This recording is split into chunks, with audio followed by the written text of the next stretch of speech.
outside to fix my own inside. And then, Mahadrin, Mina Mahadrin, for those who want to make it even more beautiful, as Beshama Amrim Yom Rishon Madlik Shmoina, that means the ones who are more beautiful not only want to indicate how many people are in the house, they also want to indicate what day it is. Beshama Amrim Yom Rishon Madlik Shmoina, because the first day, the first day, you see what it is? The first day, the miracle is that it's burning for 8 days, right? When is the miracle of the 8 days? On the first day, right? On the first day was the miracle that it lasted for 8 days. On the second day, the miracle is only that it lasted for 7 days, right? And on the last day, the miracle has only lasted 1 more day, right? So basically, the Shammai is saying the first night you kindle 8, and then every day a little bit less. And the Cyril Amrim Yom Rishon Madlik Achas. The Yom Rishon, this was the other way. On the first day, how big was the miracle? It was 1 more day, right? It was 1 day. Mikan ve'elech moisif v'hailech.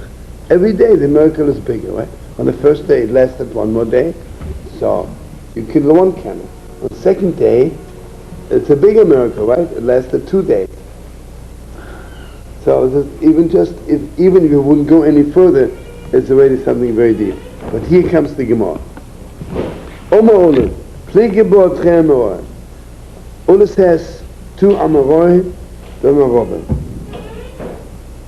Rabbi Yosef Ba'Oven, Rabbi Yosef Ba'Zavide. Well, not to be believed. See, Marova was the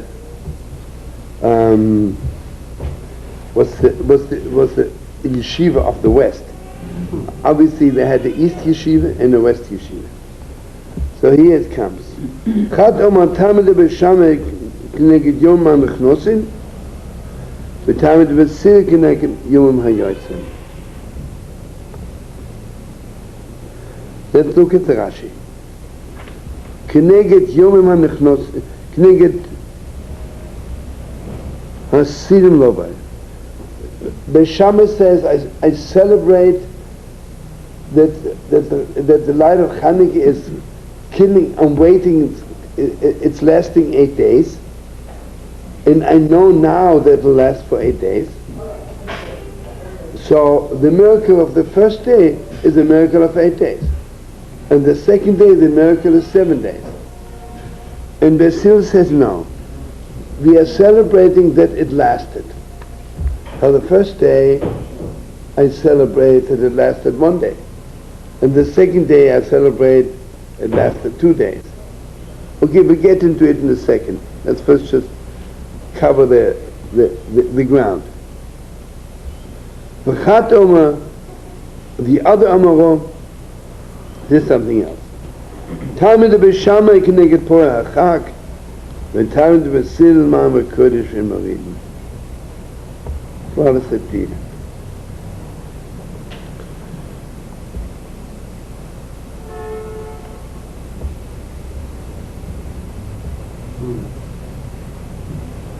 Listen to this.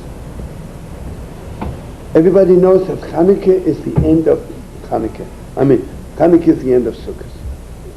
And again, I begin telling you. Everybody knows Chanukah is the holiday of Aaron HaKohen. Because who brought about the miracle? The Hashmonaim. Do you remember? The Hashmonaim, the Hasmonites, who were Kohanim, they began the war. They began the war because everybody had given up. Mamish, the Yidden had given up. Not to be believed. And as much as we learned it already 5 times, but just want you to know again.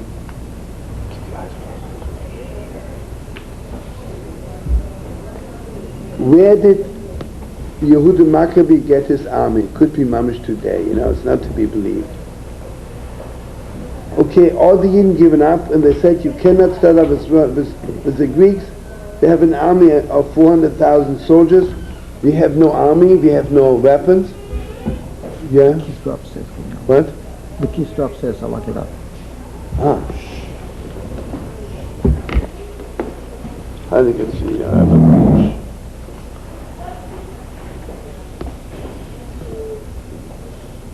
you know which key it is.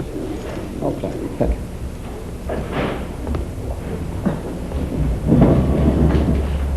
You know, it's like, could be today. You know, all the parents told the children, don't get mixed up with Judah Maccabee. He has revolutionary ideas. He wants to fight the Greeks, and it's very dangerous. And Chas v'Sholem, don't play with your life. And you know what they did? It's heartbreaking. Every day they grabbed Yidden on the street and brought them in the holy temple, and they said, "Oh, you bow down to those idols, or we kill you." And the Ram is killing people day and night, and nobody said a word. I didn't see anything bad, you know. And it was like in the Second World War, you know, nobody did anything. So here comes Yehuda Maccabee, and he had 70 Kohanim. So how did he get finally a big army? Unbelievable. You know that all the Jewish young people were Misyavnim. They were mamish all like Hellenized. They were mamish. Most of the Yidden. What? Most of the Yidden were? Most of the Yidden were, yeah. Not to be believed. You know what the Zohar Kodesh says? That whatever it took us after that, after the destruction of the Second Temple, 2,000 years to assimilate, the Yidden assimilated within a few years. Mamish. Living like Goyim. And their children were priests in the pagan temples. Yeah. So you would say, give up on them, right? It's not to be believed. Judah Maccabee, the Heilige Yehuda Maccabee, right? He went down to all the pagan temples, and he would say to those kids who were priests and priestesses in the pagan temple, he says, what would you give to restore the holy temple to its glory? So they said, we give our life for it.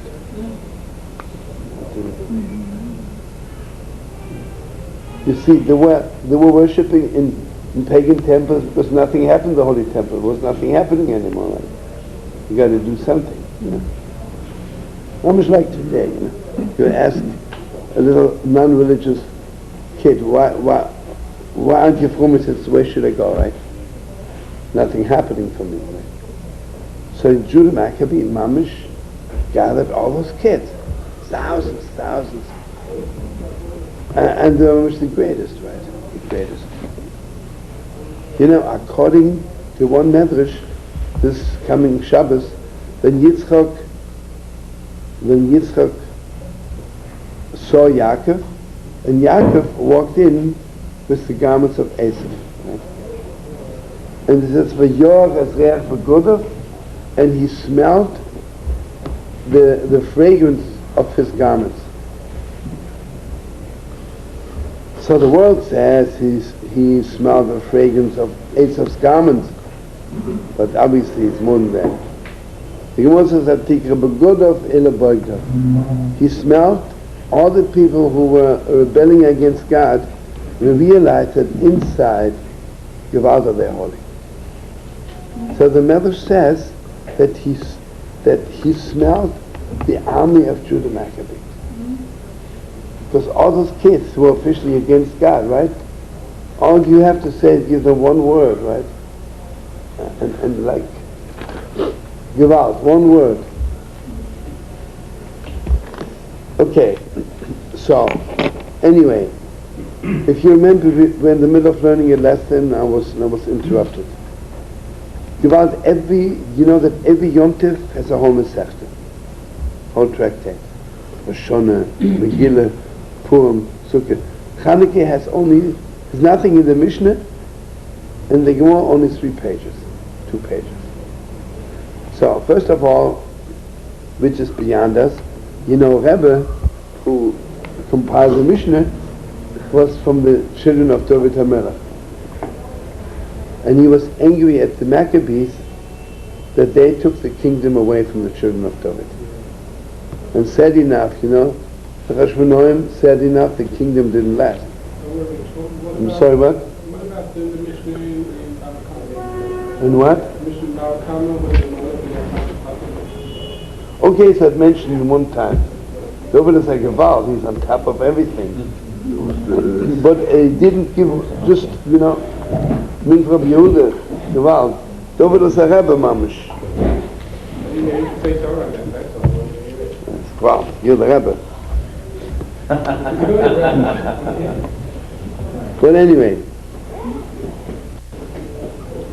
But anyway, everybody knows that Channukah, Yom Tov Shmuel.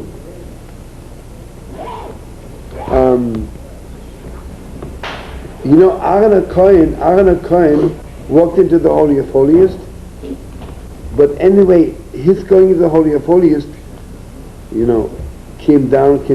First came out down in the Sukkah, because Aaron HaKohen was doing two things. First of all, the Kohanim were bringing incense in the Holy Temple, and the incense are the clouds of glory, which is the Sukkah. But the Kohanim also would kindle lights in the Holy Temple. And this is what we celebrate in Chanukah. See, what Chanukah does, that the clouds of glory that every year can make a Sukkah, right? And the lights of Chanukah, remember the Gemara says, Aaron HaKohen thought they didn't do anything, so God says, your light will burn forever. Light of Chanukah.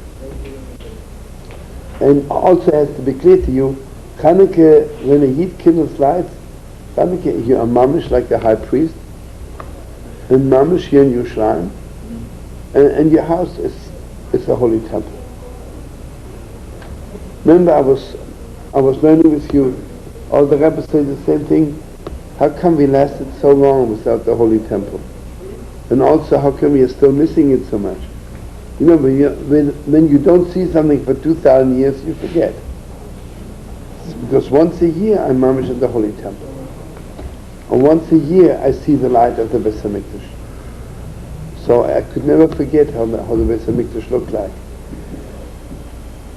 Okay, so on Chanukah, on Sukkot, we are bringing 70 sacrifices to fix the nations of the world. So the first night it gets less and less because we begin fixing, and then there's not so much left for fixing anymore. Imagine I'm bringing 70 pair of pants to a tailor, right? He begins to fix. Every day he has less to fix, right? So therefore the sacrifices to fix the world were always less, right? So Beis Shammai said, since Chanukah is the end of Sukkot, so it's also the first night we need 8 lights to drive out the darkness of the world. The second night the darkness is not so strong anymore, right? So it's 7, right? It gets always more and more and more light. That's Beis Shammai. Beis Hillel say no. The time of the Beis Hillel Malim B'Kodesh V'Emorim. This is very, very important. What's the Lashon Pri Achak? Porei Achak. Let's see Rashi. Nismati v'holchem b'karbonus to Parshas Pinchas. In Pinchas it says all the sacrifices of Sukkot, every day less. And it's not less because we are less close. I want you to know something. I heard it must be also from one of the rabbis in Zer Kodesh. I meet this girl. I love her very much, right? So the first day I meet her, they're still strangers. I buy her jewelry, right, to make a good impression, for $1,000. Second day we're already closer. I buy her jewelry for $500, right? No, not because I love her less, because we are so close. I don't need jewelry for $800, right? But on the last day we are so close, I can give her 1 penny, and it's the deepest gift in the world. See, when you are very close, you don't need so much, right? I'll tell you, I don't want to say anything bad, but just imagine. The Shilva says, when he was young, he thought that a smith, you say a smith? No. A blacksmith, yeah?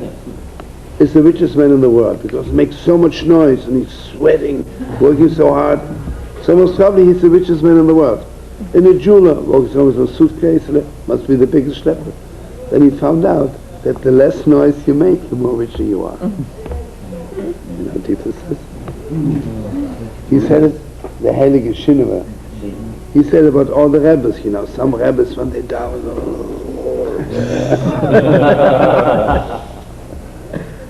They yell like a fellow.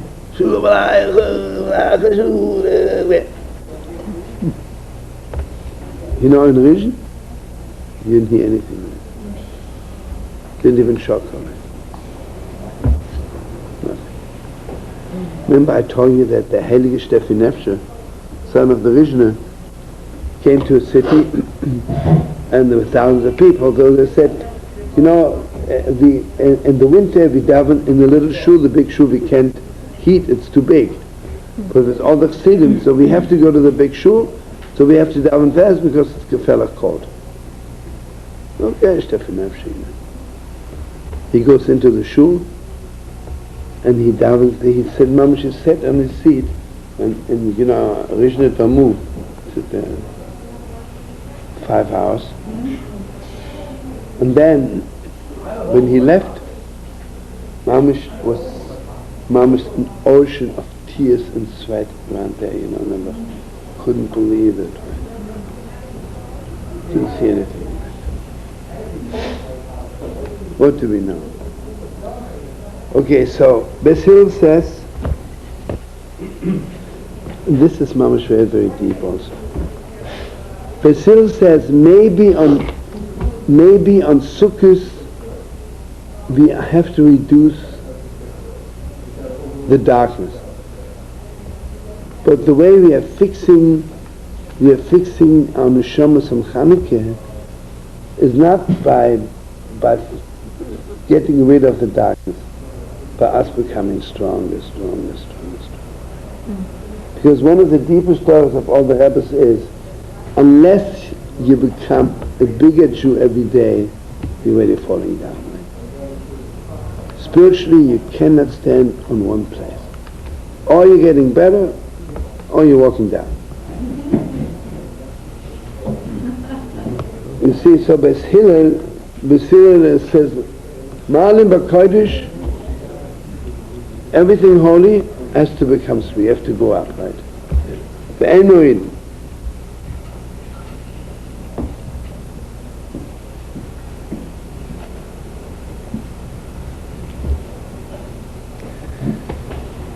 Let me just see what the Mefarshim say. You sure you want to say something fast and not so much?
Okay, keep on learning. Turn Rabbanon. Ner Channukah, mitzvah lonicho al Pesach beis mibachutz. The mitzvah of Channukah is that you have to put it out of your house. Im ho yedor b'aliyah, I want you to do something very special.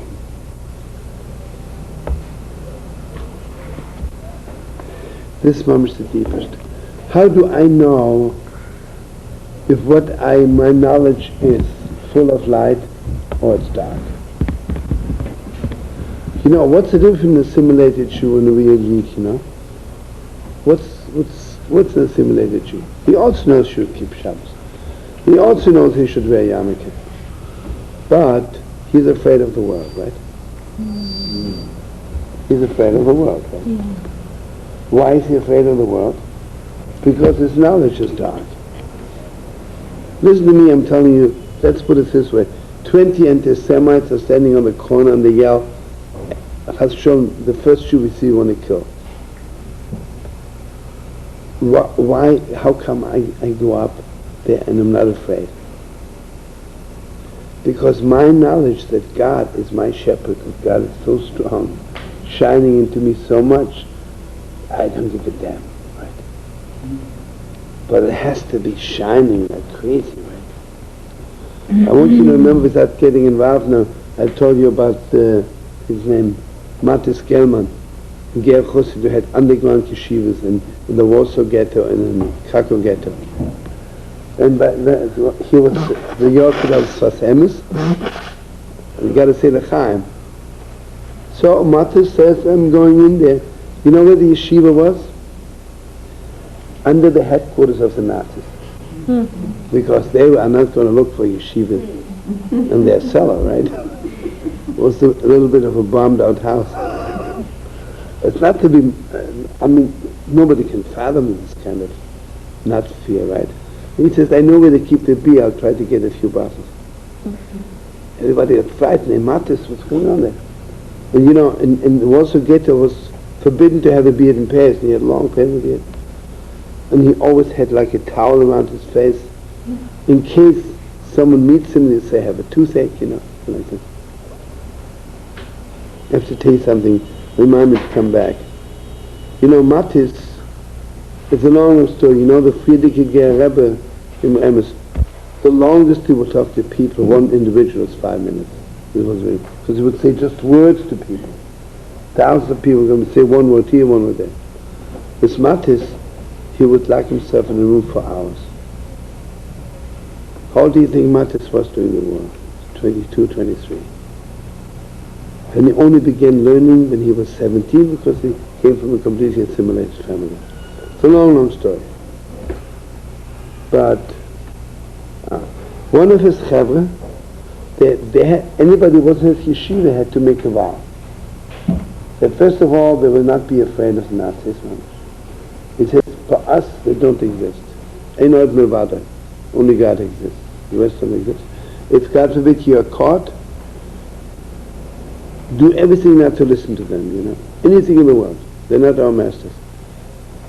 Okay, so they all didn't cut off their beard in pairs and they had towels around their face when they walked on the street. And you know, people were bandaged. Everybody was half sick, half dead, so it was not so hard. Maybe hard. Anyway, this is told by a survivor. One of Matis's German Chassidim walks on the street, a boy of 16, has a towel on his face, and on that day a new officer came from Berlin with a special mission from Himmler to clean up the Warsaw Ghetto. He only spoke German, and he had a whip in his hand and a pistol in the other. And he walks around, suddenly he sees this boy of 17 with the towel. Mamash, he whips him over the face, and the towel falls off. And he sees this long path. And it was death penalty, as simple as death. And who penalty? What's their penalty? They don't need penalty. So, and there were some Polish kids standing there, and they were yelling something. So he asked those people who walked with him, this officer, what are those Polish kids yelling? So they tell him, they yell, kill the Jew, kill the Jew. He says to him, you know something? Those Polish kids have no character. We took away their country. We treat them like garbage pails. And they are on our side.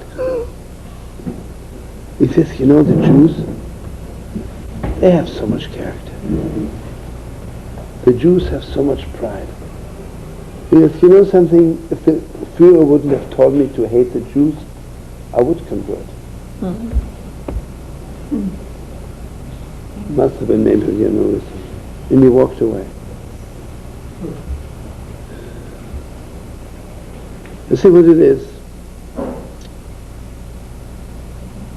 The Gemara says, what's the whole thing of Channukah?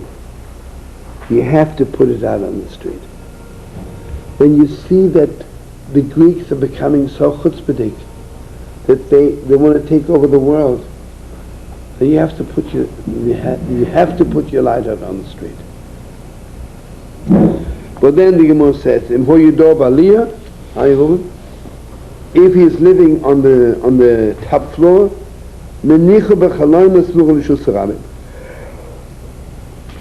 he puts it on the table.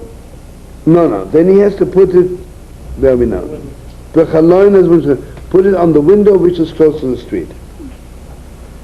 But then the Gemara says also, not being afraid and not being realistic is two things, right?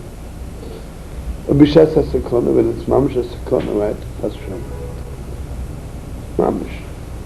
It's mamish dangerous to put the Channukah light in your window, then you just leave it inside on your table with daya.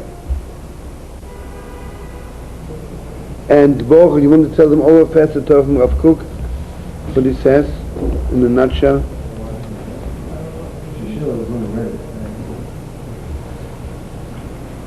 Remember? A little bit, yeah? He says that basically, in the nutshell, it says we have to fix the world. But when you see that you can't get through to the world, at least try to fix your own family. At least your own table, right? Yeah.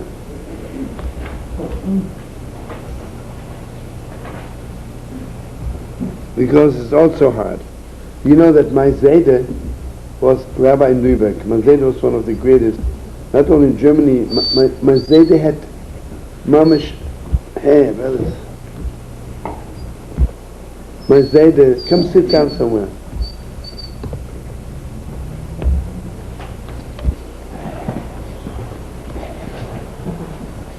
My Zayde, you know, my Zayde had mamish calls from Poland, from Russia, from all over the world. So he said like this, the world is mamish, he lived like at the turn of the century, when thousands of kids fell off for assimilation, you know, completely. He says, in a little town like Lübeck, I can keep an eye on my kids. I can keep an eye on my children. If I go to a big city, Chas v'sholom, I lose them, you know. You know, my Zayde had 12, you know, my Zayde was one of the only rabbis in Germany where all the children were full. All the children, 12. Most of the rabbis, sadly enough, had maybe one or two children kept it up, you know. Anyway, so, what do I want to tell you? Let's see what Rashi says.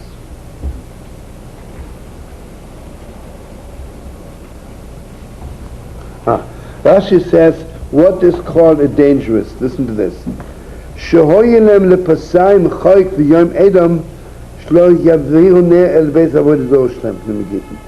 was one day when the idol worshippers had a law that the only place where light could be burning is in their temples.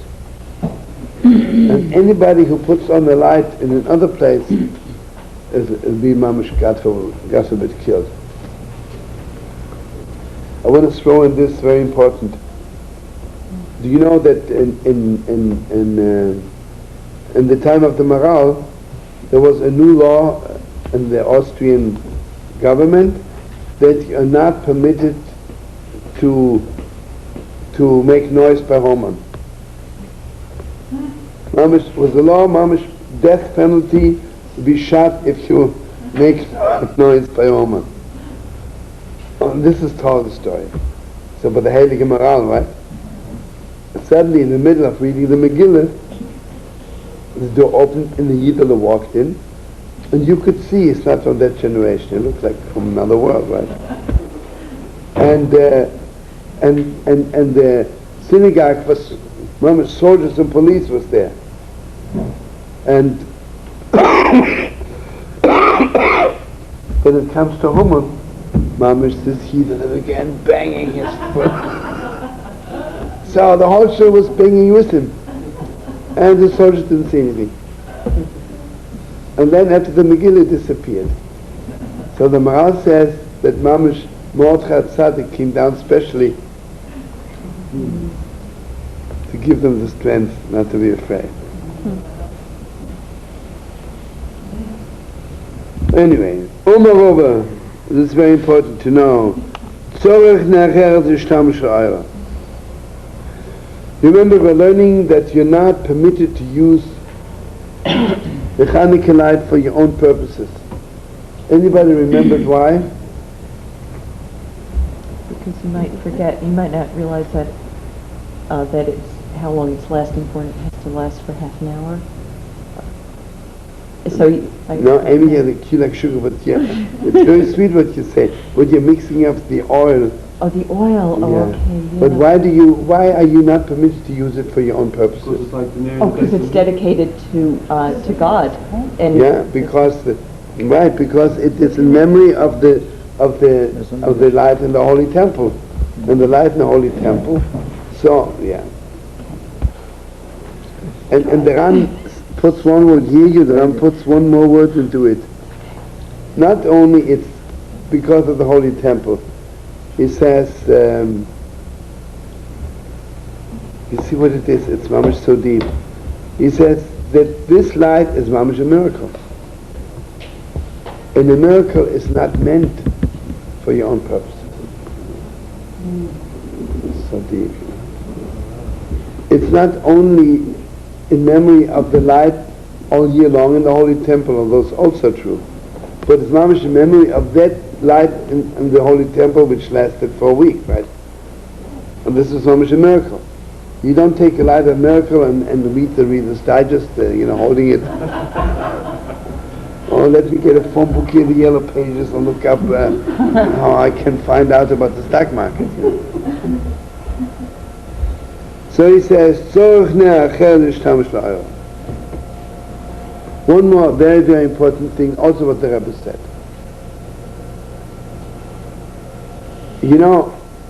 All of Greek philosophy, all of knowledge in the world is, the question is how much you know, but what are you doing with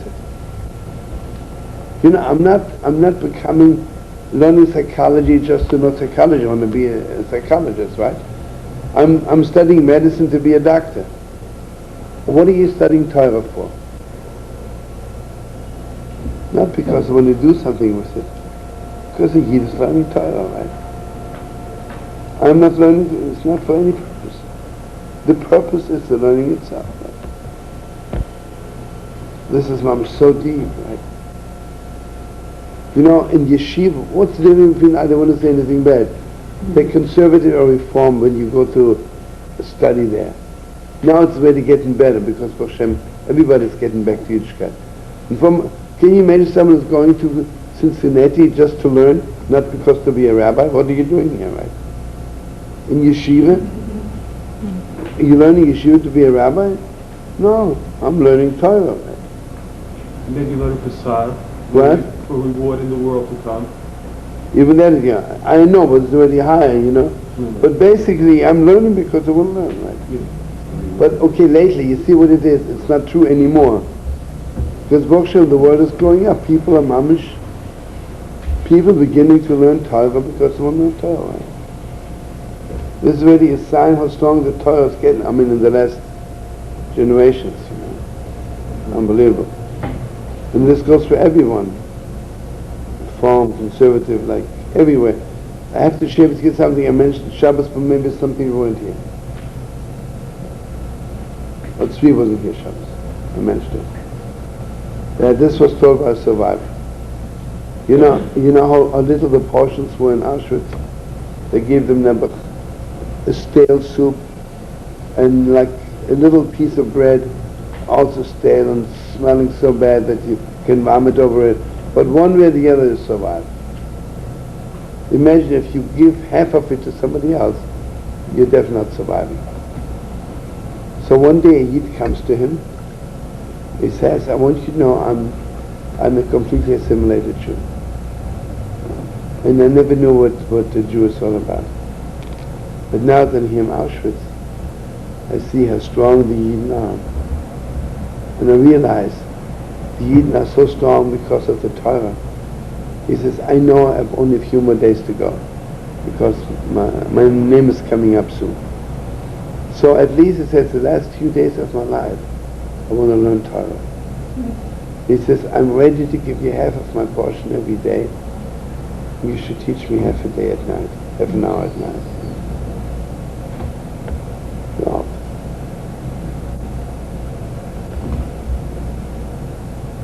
you know what it means? First of all, when you come home from work in Auschwitz, you're so dead tired, you can't move. And to be ready to learn half hour is already cutting half your life off. And to give half of your portion, also. But realize what I got to learn Torah to learn.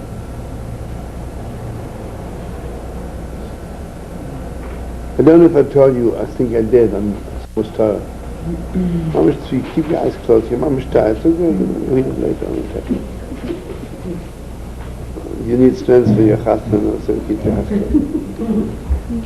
Remember the Bob Rebbe was working for the Nazis.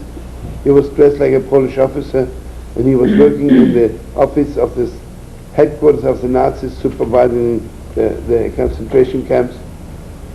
And one day he found in the garbage bag a Gemara Sanhedrin. You all would be happy, right? He says he mamish couldn't control himself.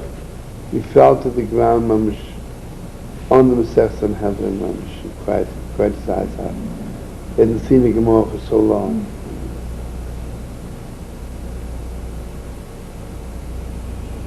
Remember one time Simchas Torah, I said to the Chavra, what's the difference between dancing Simchas Torah and dancing with the Torah all year? All year long I'm dancing with the Torah.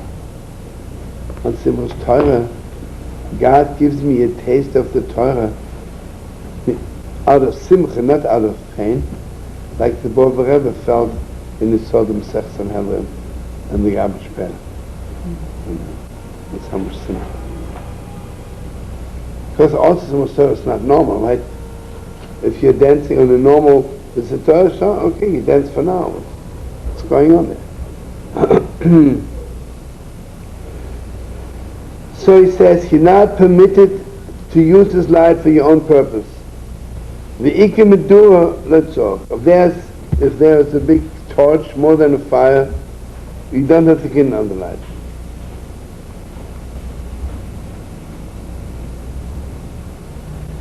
The Odom Choshefu, and it says if he is a very outstanding person, and to sit and read by a torch is not so comfortable. Because if your mom is reading and if you're not careful, and God forbid you catch fire, if you just reading something for a second, then a torch is okay.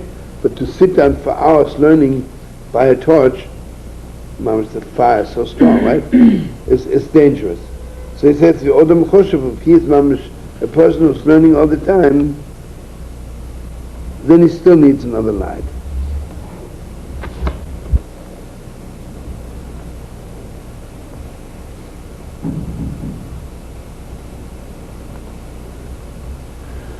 Because then if he's an Odom Choshev, you know what will happen? He cannot read by the torch, so he'll forget and use his Channukah light.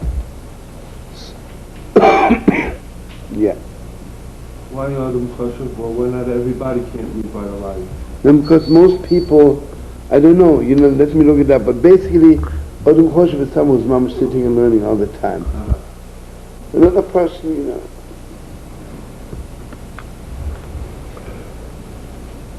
let's see what he says.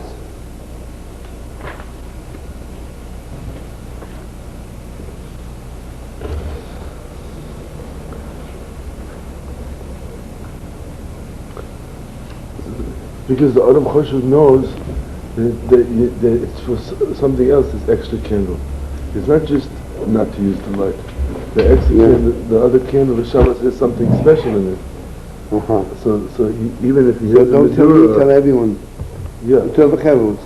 Oh, but what is it though? What is the special thing? What is the special of this other candle?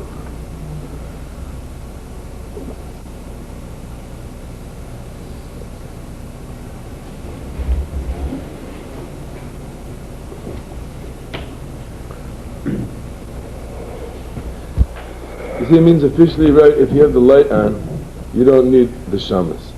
The extra candle you don't need if you have the light on. The light is like a big torch, and therefore if you walk in the room and you eat or you read the newspaper, you're reading it from the big light. You're not reading it from the Channukah candle. So if you have the big light on, you have the light on. You don't need the shamas. But an Adam Choshev, a very holy person, anyway, he still needs the shamas even if the light is on, because there's something because he understands he receives the holiness of the shamas or something like that. But what is the special holiness of the shamas? There's something in the shamas. Yeah. Did you say the lesson earlier on the shamas? Yeah, that we were learning, yeah. That the eight lights of Avraham, Yitzchak, Yaakov, Moshe, Yisrael, and David, Malka, Mashiach, and the shamas is at the end over here. There's a lot of Torahs like this, that there's 36 lights without the shamas, right? Yeah. And then there's more. Shlomo, did you say last time that tomorrow was what? 10 candles? 8 more. Did you say last time that tomorrow had 10 candles in the room? Friday night. On Friday night? Every Friday night, yeah. Every Friday night. Every tomorrow night. No. 10 candles every Friday night in every room. Yeah.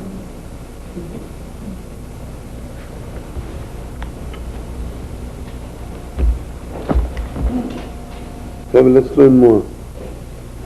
I still don't have all the Mephoshim, so it's sad. But who cares? You sure you want to learn my Channukah?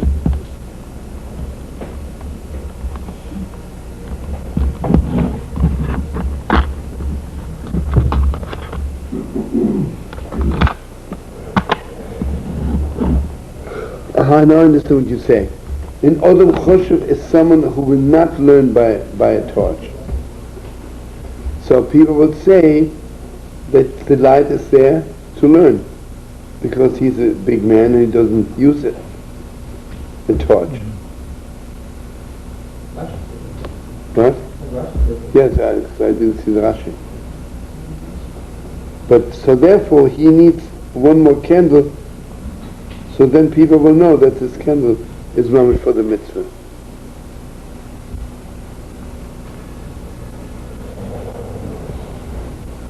So, you want to say, you sure?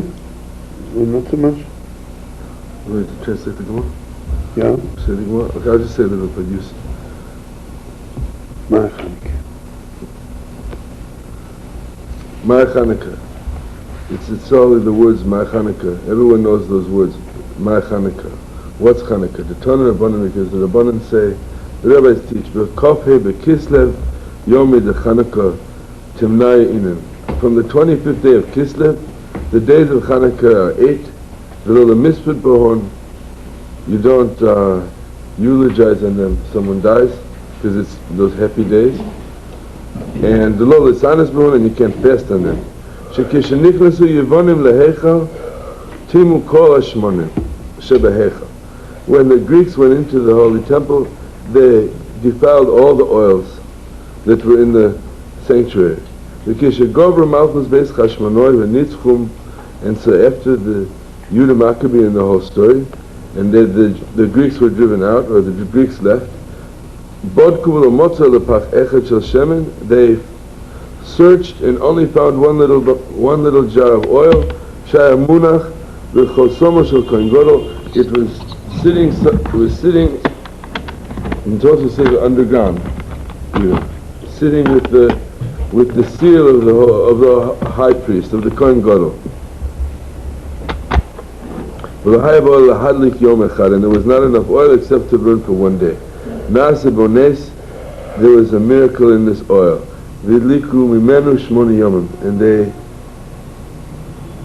And lit from the oil, the menorah lit for 8 days. The Shon Acheres, a year later, the next year, Kivaum, the Chachamim made it into Yontif, Vasum Yom Tovim B'Halav Odah, and to say Halav and to praise and be happy. So that's the words of the Gemara.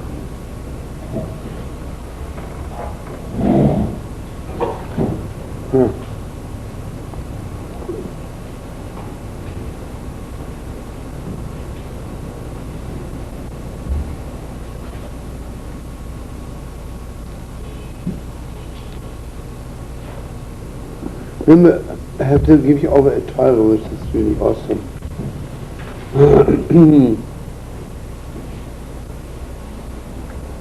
Because everybody is really asking. So then the miracle was only 7 days, because they had enough for 1 day. So what's the miracle of 8 days? 1 day they had, and then the miracle happened that this light which was meant for 1 day lasted 8 days. But the miracle is only 1 day. 7 days. So there's all kinds of answers. One of the answers is because they knew it would take 8 days to make pure oil again. So what they did, they divided the 1 day oil into 8 days.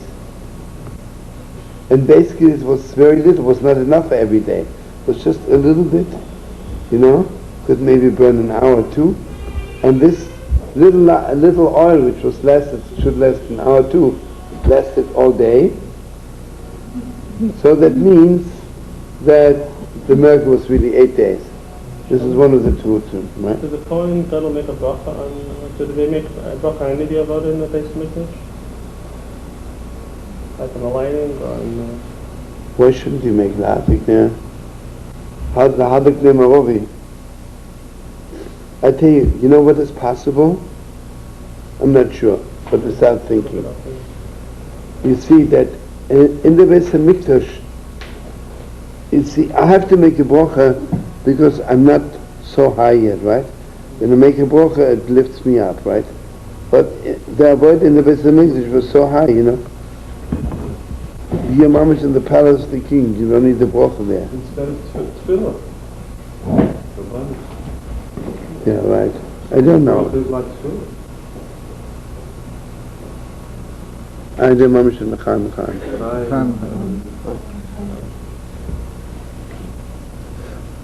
Another question which is very, very important. Why should the oil be sealed by the Kohen Gadol? What the Kohen Gadol do? Any Kohen in the world can kindle the light, right? And the Kohen Gadol was never in charge of oil. And suddenly there's this one oil, it's sealed by the high priest. Okay, so first of all, one of the answers is that who is the Kohen Gadol? Mamash, it says the Kohen Gadol was Shem, the son of Noah. Gilgal? What? Each Kohen Gadol was a Gilgal? No. This oil was, the dove, when the dove came to Noah in the ark, the dove had olive. And Noah pressed his olive, and Shem put his seal on it. And this oil never ends. This oil never ends. And this is the oil with which King David was anointed.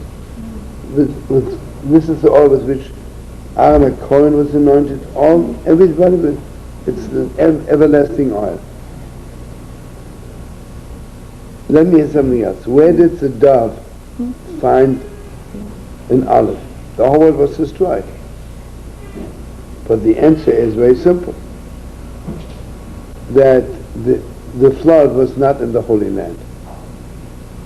You remember? Because the flood was only in Chutz La'aretz. In Eretz Yisrael was no flood. So the dove flew to Eretz Yisrael to bring one olive. So So they say it was mamish like Chosim b'chosom shulchan gadol. It was the seal of Shem. It was The seal of Shem, the son of Noach. And obviously he knew prophetically that the Greeks will take away all the oil. And you see, there's so many Torahs on this. Basically,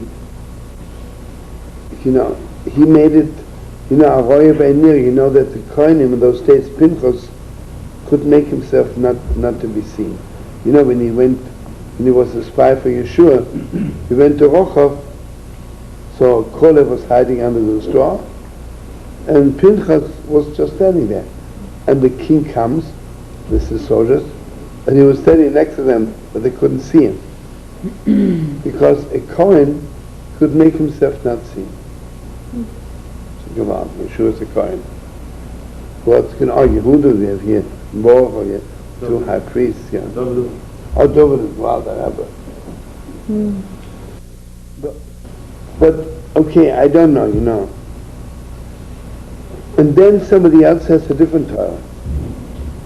Isn't it the biggest miracle that they found this oil?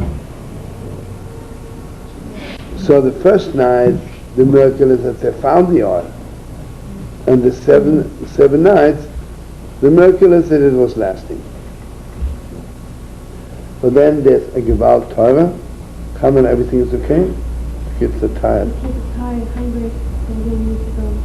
Yeah. Where are you staying?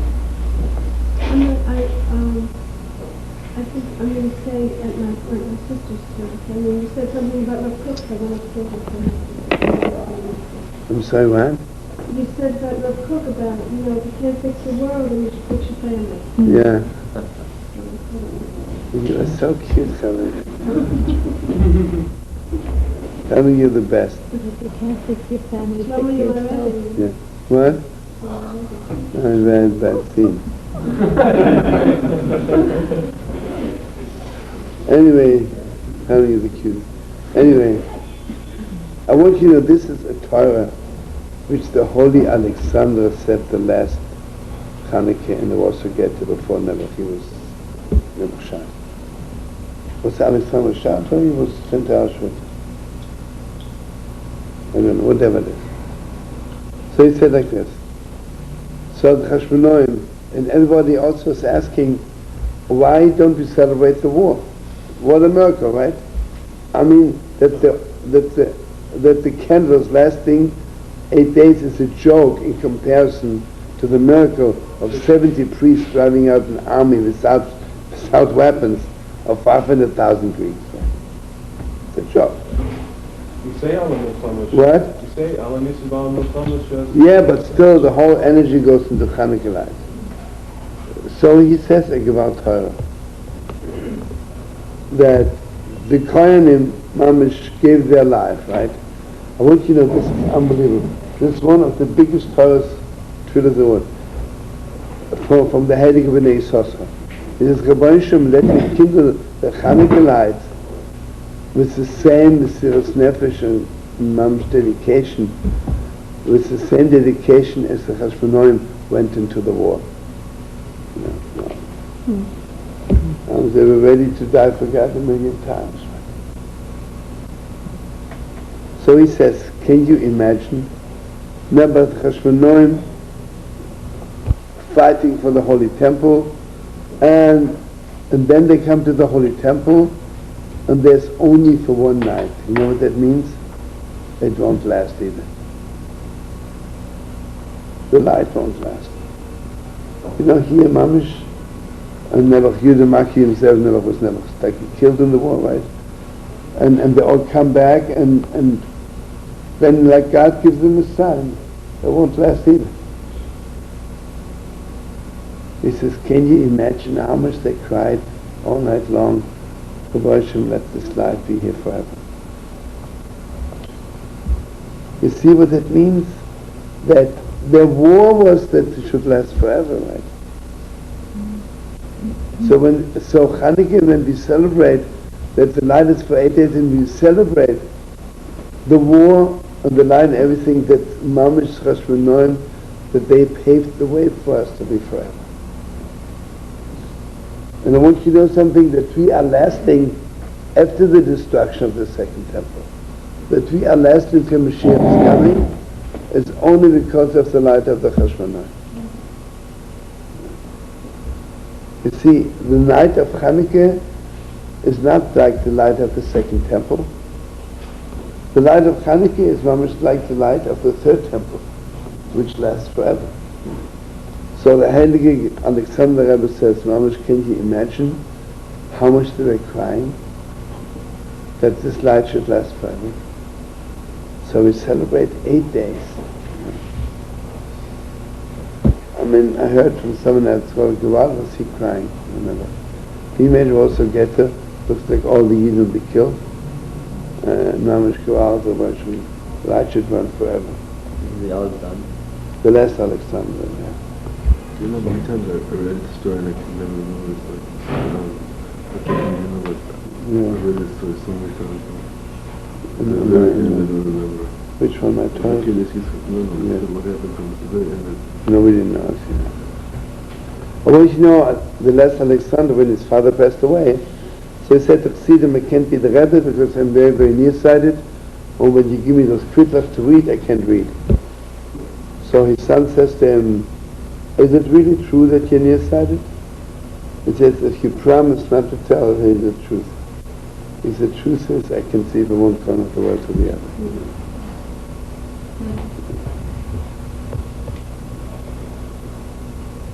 You know, he was something so special.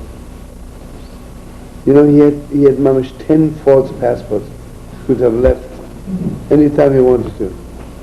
He says, my whole life I want to be with you. And now one time the mamish need me, and I should leave.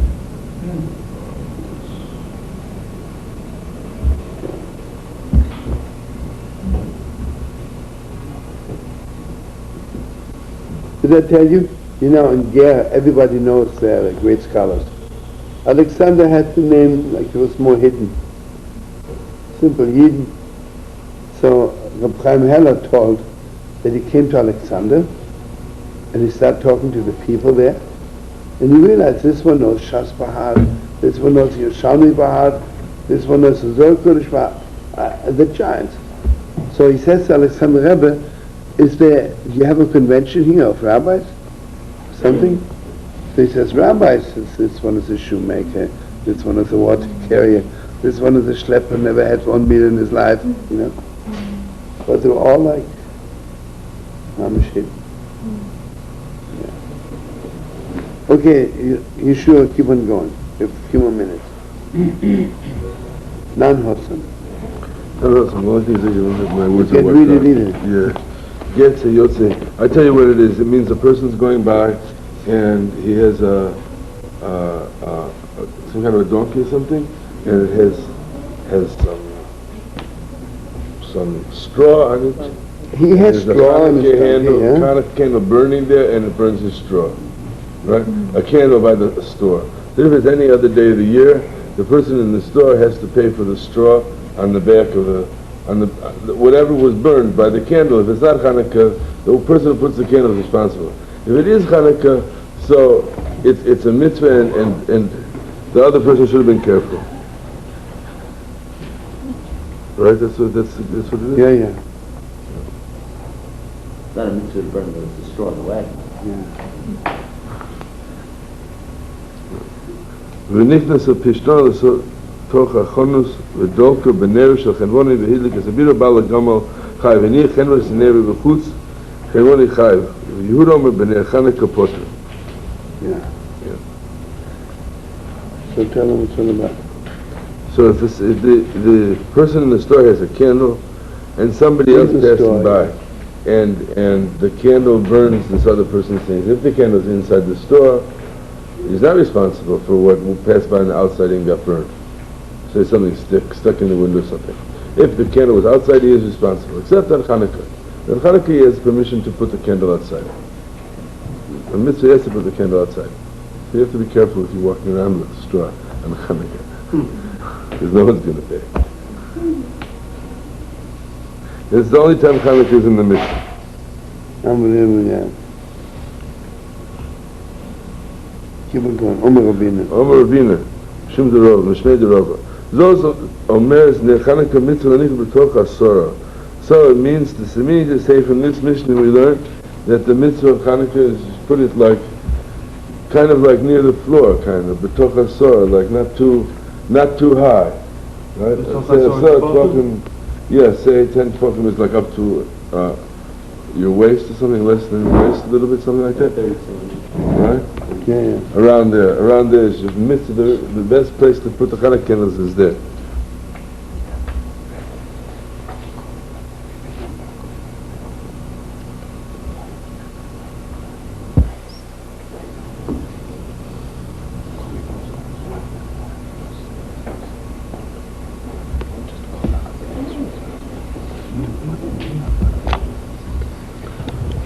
How do we know? The Gemara says Yisrael Kadaitach L'Malam says if I'm allowed to put the candle high, very high, if I'm allowed to put the Chanukah candle very high, so then if I have a store, walk on the street, so I would have to put the candle up very high, so that someone goes by with a package, it couldn't get burned. But since I don't have to put it up very high, I have to put it, since if a person walks by, it's burned, that means I have to put it down low. Yeah. Yadyim+Mikveh mitzvah asi b'nun mitzvah. Dem le'ad ha'chalani ha'chalani gamroch v'dilma Yadyim mitzvah asi b'nun mitzvah. What is it?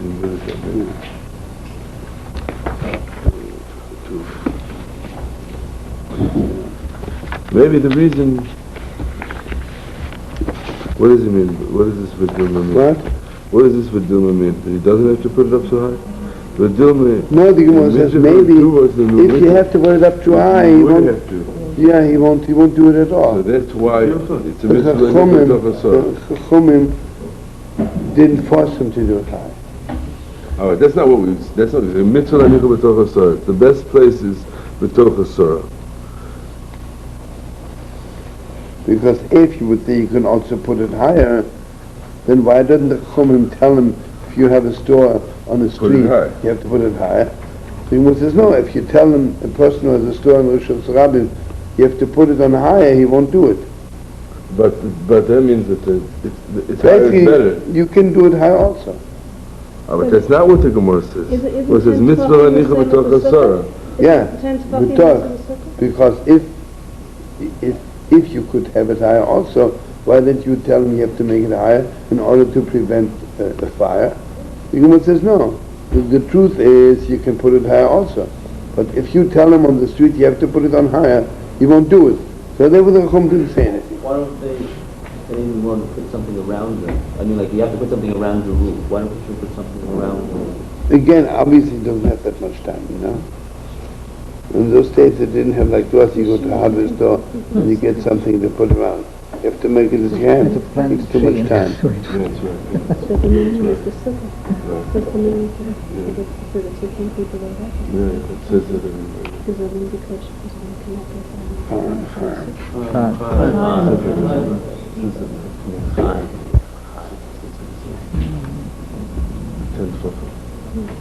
Chana says the 10 tefachim from the sukkah. Chana Yagavad, but if you didn't even know yet about the 10 tefachim, what it means. Sure you want to say Torah?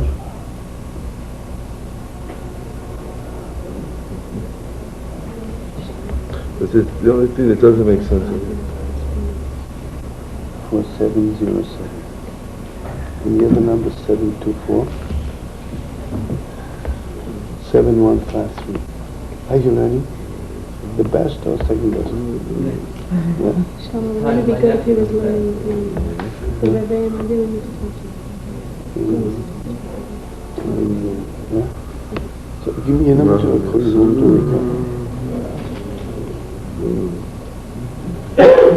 Okay, give it to me here.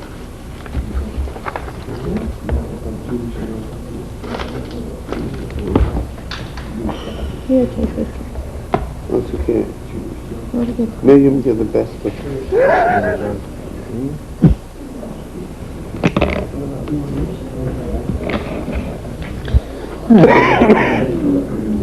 Do you understand? Good. Better than me. What? Good.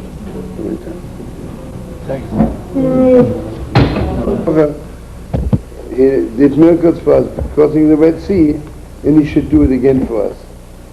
Why don't we do that? So remember learning it, and it's very, very, very important. But sometimes God performs miracles. You know, when God takes the ocean and becomes dry land, this is, wow, completely outside the nature of the world, right? It's above nature, it's against nature, it's something else, right? Purim was 100% within the boundaries of nature. Purim was not even one miracle. Yeah, it was all miracles, but the miracles looked all natural, right? Mary is Esther, Esther has an uncle Mordechai, and Haman doesn't like it, and Mamish, and remember the story that Haman, Achashverosh says that Haman should walk around with Mordechai on the streets, and the daughter of Haman thinks it's Mordechai, and she goes to the outhouse and she pours the whole thing over Haman, you remember? And so Haman doesn't even have time to take a shower. He comes to the king, and etiquette, you cannot say anything, right? And the king says, like, well, he's sitting there and he's looking for an excuse to go out, you know, you can't, the queen, everything. So he says, okay, Esther, what are you asking me? She says, there's someone terrible who wants to kill my people. He says, okay, tell me fast before Platz, you know. She says, it's Haman, right? Wow. Taking an excuse to go out on the balcony. And the girl says, smell is this, I mean, it was to high heaven, the smell, you know. Okay. And then Haman has a chutzpah to fall upon Esther. Because Haman was under the impression that Esther is in love with him. Because you see, Esther did the whole thing as a scheme, you know, because Achashverosh was so angry at Haman, because why does she invite Haman? I want to have a little private, cozy kind of feast with Esther, and every night Haman is there. Disgusting, right? It's disturbing me. So here, on top of everything else, with all the bad smell, it falls on Esther. So he said, what's going on here? You're just my queen. At that moment, Eliyahu Novi walks in. And he says, do you know that Haman wants to kill you? Because he wants to kill the man who saved your life, right? So Achashverosh is jumping in it like a dog. He says, okay, hang him up fast. Let's get rid of him, right? So it was not outside of nature, right? Everything was with Gewalt. When you look back, you see Gewalt. The seconds, right? Everything, mamish. And besides everything else, the greatest thing in the world is that Achashverosh has to Vashti to come in the way she comes in, and then he kills her. It's crazy, right? It's not normal.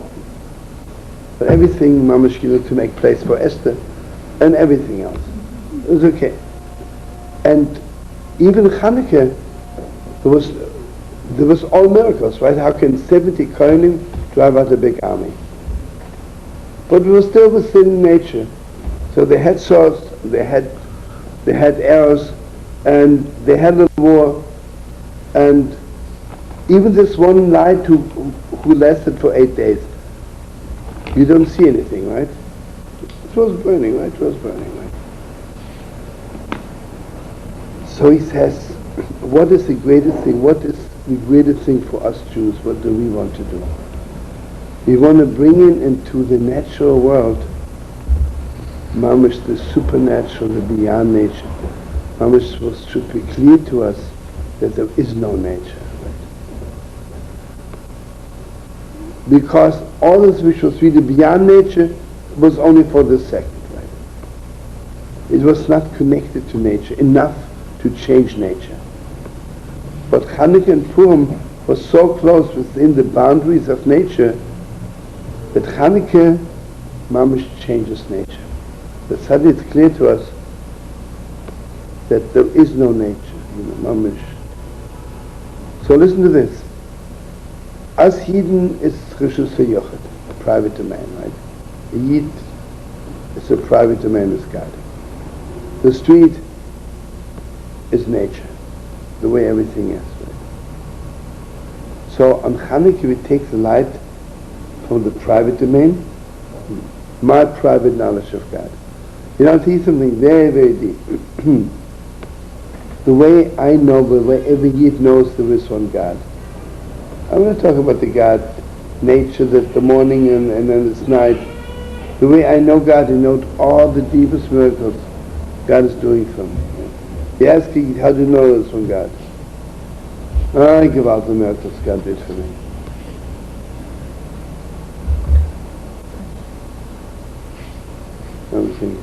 Did I tell you? I remember so many things, but just one I was always telling my friends.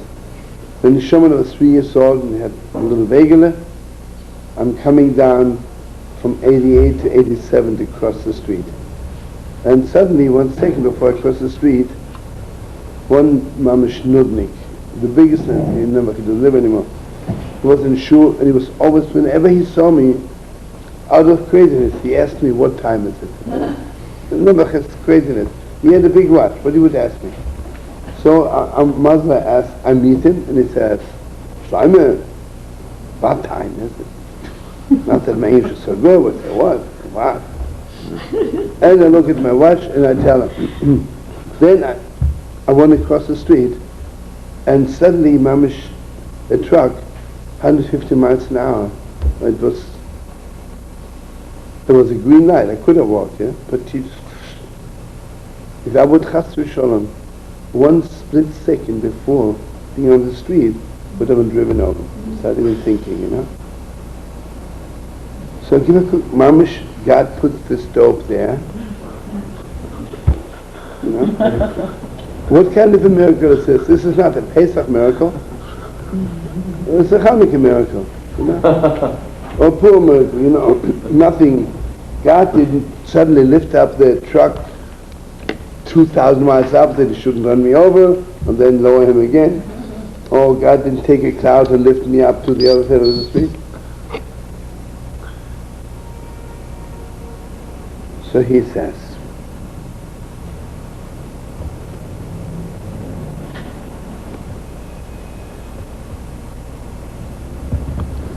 because basically we have to know God created the world of nature. God wants, says, Olam kimin hoganag. God wants the world. The deepest revelation of God is that there is morning, there is night, there's winter, there's summer. This is the way God wants the world to be, right? If God would have the world to be different, it would be different, right? So God is really not so eager. God wants the ocean to be ocean and dry land to be dry land. Only because we need it, so God changes the ocean into dry land. But what God really wants is nature to remain nature. But what we have to do to lift up nature, that within nature we should know the moment there is no nature. Is that loss in love also? Is that what when Mashiach comes to? Mamish kavalt, the Mashiach is coming, nature will still be nature, right? It will be day and morning. My mother said nothing will be changed. It will be morning, it will be night. It will be summer, it will be winter. Who was this we learned from? What? Who we learn now? Why did we learn from Yaakov Moshe Chalab, Rav Kook's biggest Talmud? Now let's learn for a few minutes again what Rav Nachman says on Chanukah.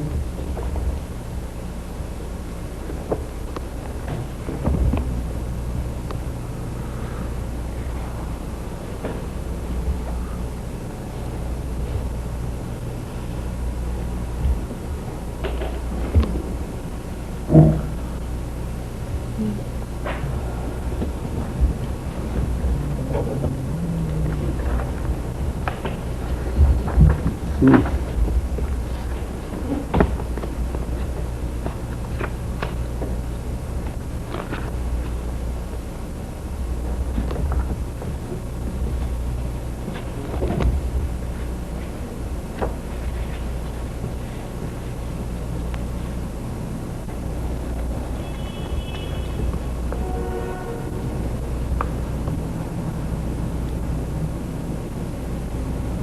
have a Torah fast?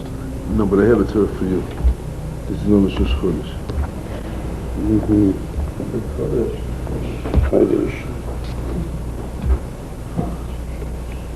No, I don't have that.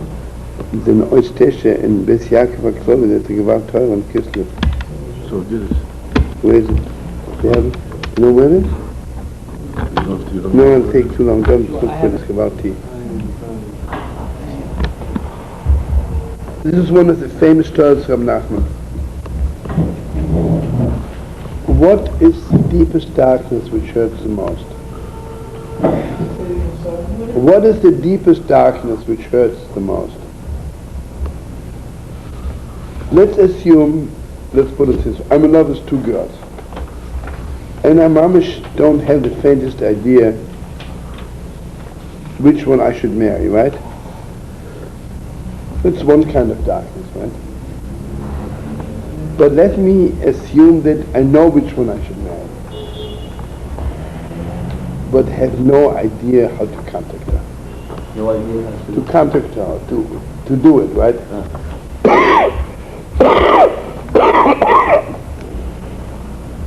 Which darkness hurts more? You know why? Because when I know whom I should marry, I'm already so close, right? I'm already so close. Listen to me. Imagine I have to visit someone in Chicago, and I'm in New York. I have no way of getting to Chicago. Okay. I'm in Chicago, and I have the address, but I don't have the house number. Right? I'm walking up and down the street, and I can't find it, right? You see, Channukah is in the Beis HaMikdash in Yerushalayim. And you know what the Rabbanim did? That in the final act I can't do it. I'm there, I want to do it, and they don't get it together. Remember what Rav Nachman says, until Mashiach is coming?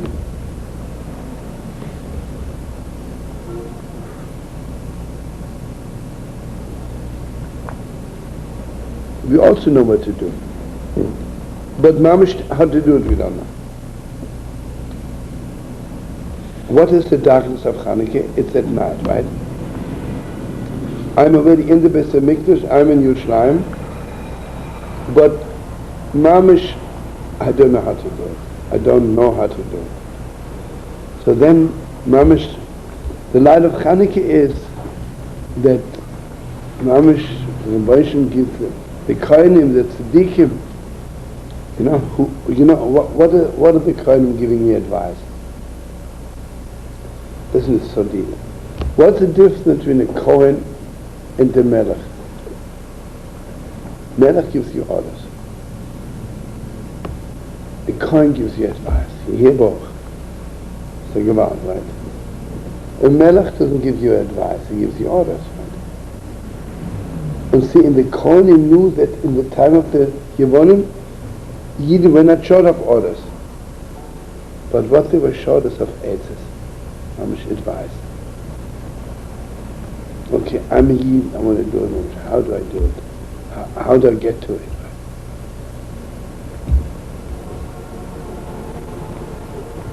And this is mamish the deepest.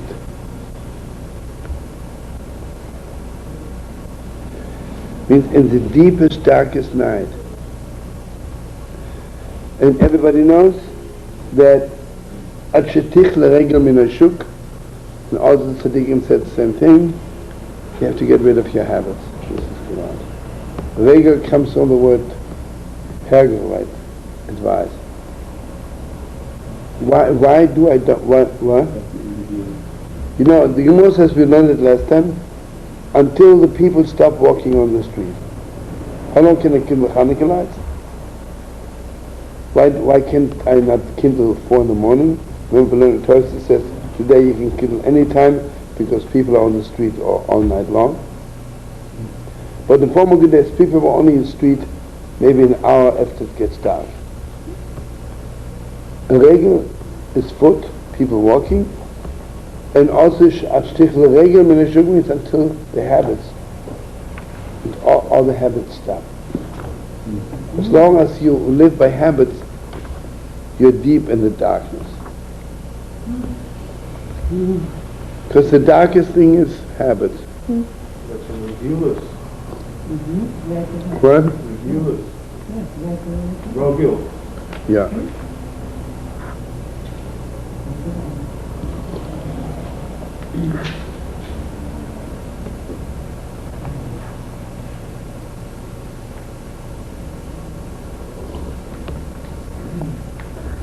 We see what it is.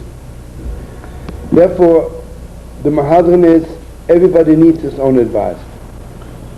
Listen, I tell everyone learn 3 hours, right? But everybody has their own problems why I can't learn. One says I can't concentrate, the other one says I have no time. So you cannot give a general advice. And the other one says Mahadran every day changes. Even in the depth of our habits, one day is not like the same. Maybe one day I have the strength to study 3 hours, or could maybe study 2 hours. You know what it is? Rav Kook says the deepest Torah in the world. Everything you do out of habit is bad. But by Torah, every morning we say, Shetagileina b'seirosach. Let me be in the habit of learning. Learning needs habit. Think about it, you know. Kavata item lo Torah. Where you mamish in the habit. Remember, this is mamish good to remember for everyone. The Ishbitz says, what is the greatest skula for Parnosa? The greatest skula for Parnosa is, and mamish blessed me, I should do it, we should all do it. Samuel was die. That's one thing about Cook was your Kohen too. Yeah, wow. You could give advice. Your life. Mamish, thank you. Samuel. What was I saying now?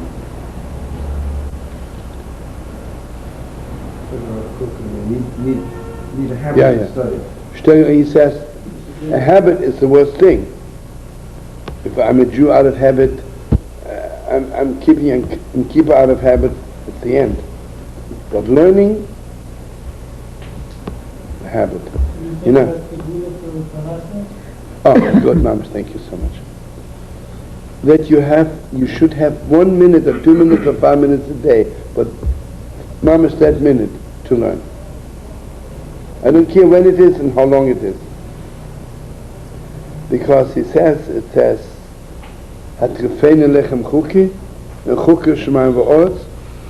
You know, Mamash, if a person can make himself up every night 9 o'clock for 2 minutes, or every morning 7 o'clock for 2 minutes, it's the biggest school for Parnosa. You know, Halabay Mamash keep it gewalt. At the same time every day? At the same time every day, yeah. And nothing should stop you. Well, that's not a habit, that's a discipline. Right, but in Hebrew it's still called habit. Because anything which you do all the time is called habit. It's important that it's the same. William is a gewalt. But there's will there. So that's what it is. So you see what it is?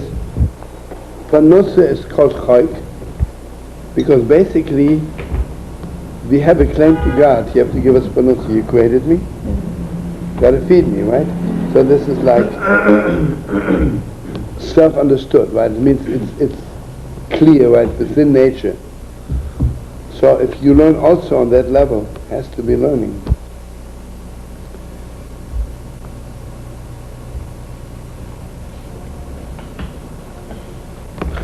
Okay, so Channukah, so you hear, on Yom Kippur, I do tshuva and everything, and I really want to do tshuva, and I really want to do so much, but mamash, I don't know how to do it.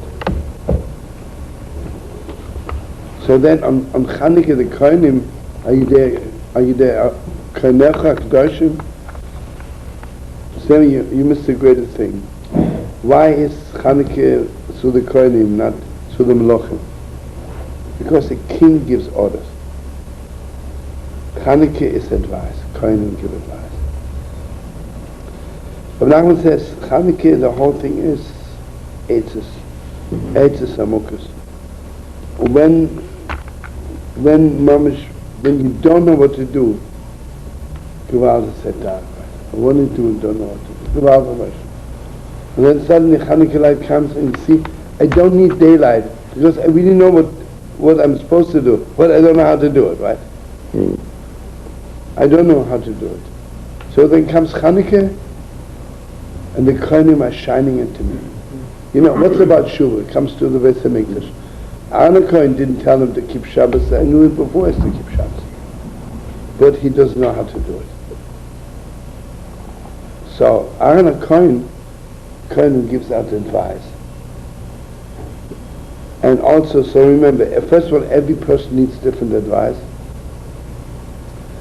And you need different advice every day. Because every day our mood changes. You know, it's crazy. On one hand, we're always the same. On the other hand, we have somebody else every 2 seconds.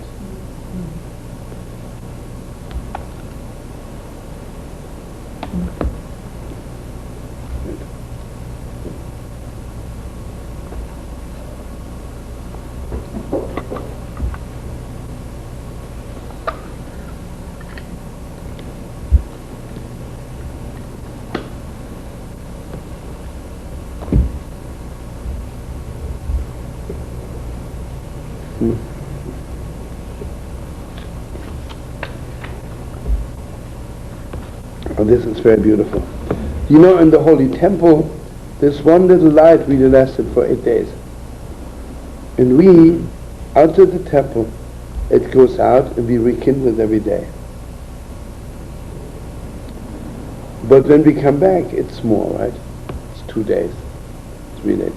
In the Holy Temple wasn't one light, 2 lights, 3 lights, was it? 1 light, all time. So he says, when this also Ishbitz and Rav Nachman, when does your light become more? Then Mama, she's crying so much for it. You know? Each time you cry for it, becomes more. Because in the time of Golas, it doesn't last more than a day. And then you have to cry all over again. And the moment you have to cry all over again, it becomes more.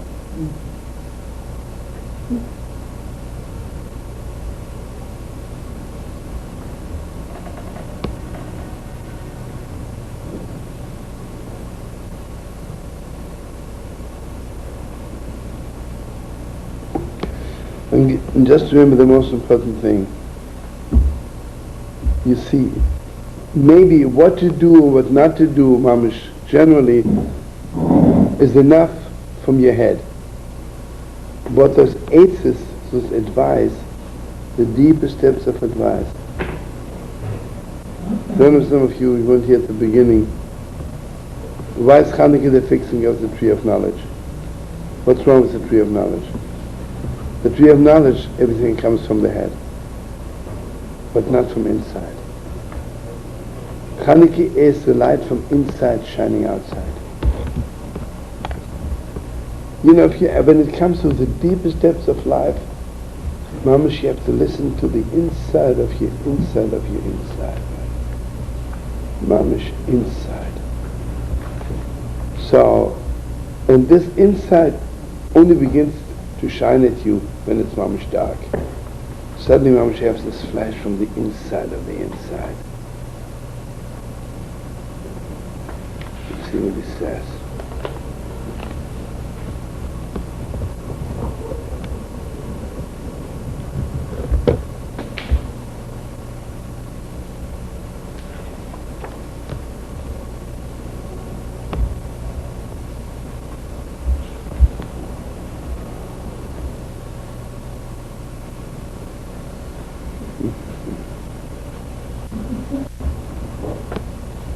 Okay, let's look for some Stishah says. Oh, one second. And Rosh Chodesh, brothers and sisters.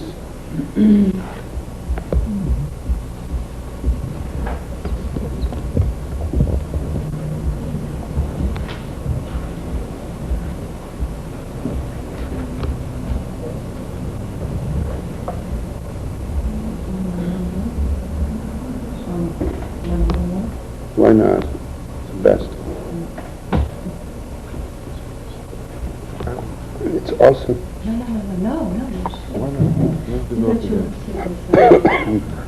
Don't mix it.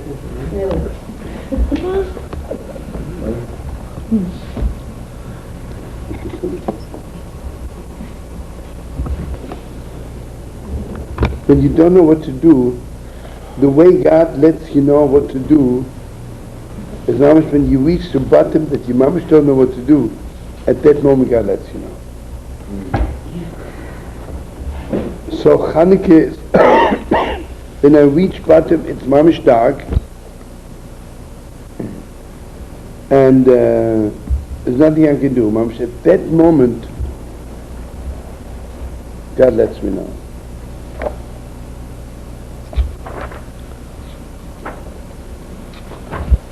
You sure you want to say Torah Lefet? Yeah, just on what you're saying, and now you know, like now these days, these next 3 weeks are the shortest days of the year, the least light, right?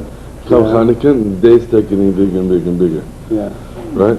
And the Gemara says that the Chum didn't know, like if they should make Chanukah, the first night of Chanukah, on the shortest night of the year, the shortest, smallest day, or they should make it on the 25th of Kislev.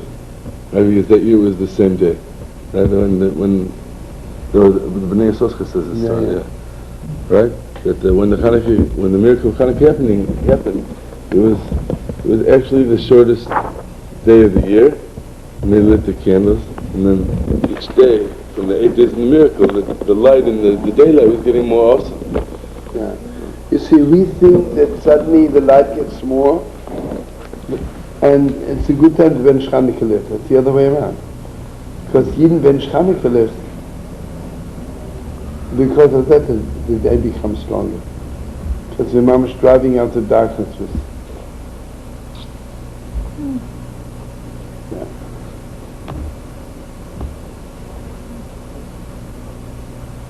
And then it says in the Gemara, the next year only the Chacham made Chanukah, right? So there's a million Torahs. But the Yisrael says on this, that the next year they saw that. When is the light of Chanukah shining? On the 25th of Kislev they saw it shining. They made it on the 25th of Kislev. Yeah. You mentioned the other day that essentially we watch the candles for at least 30 minutes. Yeah. Why? What's the reason why 30 minutes? Is there any... You see what it is? It's not 30 minutes. In those days, it's basically for how long people walk on the street after it's getting dark. But didn't you say something about the minimum of 30 minutes? Yeah. But the Chachomim were masaking 30 minutes because at that time, people until half hour after it gets dark, people were still walking on the street. They didn't have street lights, you know. I'm sure it's deeper than this, but it was giving you the bottom, you know, down to earth reason. Shlomo, Yeah. the idea of using the light and looking at the light, after you light the lights and you want to sit and look at them, can you turn off the other lights then? Can you what? Can you turn off the other lights in your room? Let's say you're going to sit and look at the candles. You're not going to use it for anything. You're just going to look at the candles, and it's much more pleasing. It's in a dark room. You watch the candles burn. It's a big shadow here. When we were learning it, after it burned enough, if you can already use it for your own. But I mean, if you're not really using it, But nowadays we have a shamas, so it's 100% mutter. Nowadays you always have the extra candle. You always have the shamas, so it's 100% okay.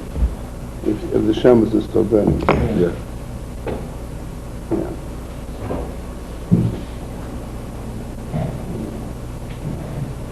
Remember the shamas said Yonovi, who never dies, it's always there. Well, this Torah is too much.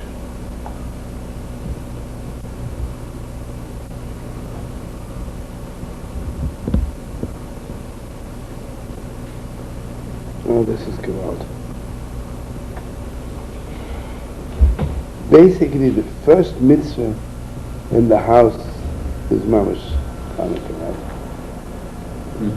Pesach you can eat on the street. Sukkah you are on the street. When do you need a house? Mamash on Chanukah. Because you have to put the candle, in the house, right? What is a house?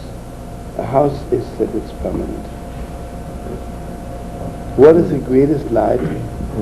The greatest light is when it's mamash shining into you, it's permanent. That it's clear to you, you can't move, right? I can't move, it's mamash, this is the way it has to be.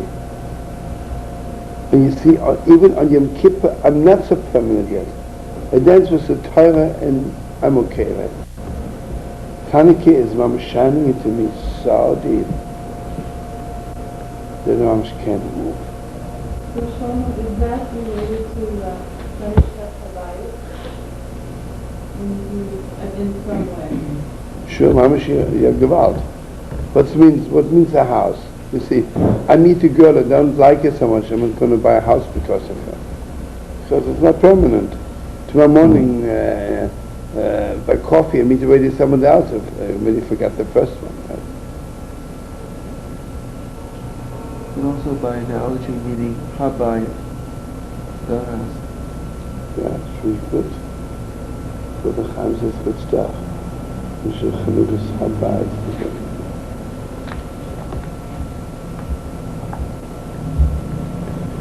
Okay, so Louis says that most of the time people who don't have a house, like the homeless people, they are much more open to give something to another homeless. You know, the homeless has a little piece of bread, he'll give it to another homeless. The moment you live in the house, you don't want to share anymore. It's gewalt. He says the people who are most stingy spiritually are the Tzmidei Chachomim. It's gewalt. Because after you learn so much and you know so much, you're not opening up to give over this knowledge to somebody who doesn't know anything.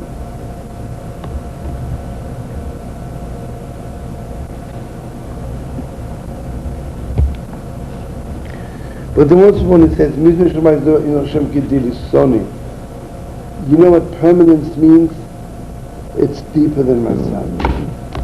It's mamish deeper than myself. I'm reaching beyond me, so much deeper. So you see, all the holidays are still within my reach. Where Chanukah light is reaching, it's beyond me, beyond my reach.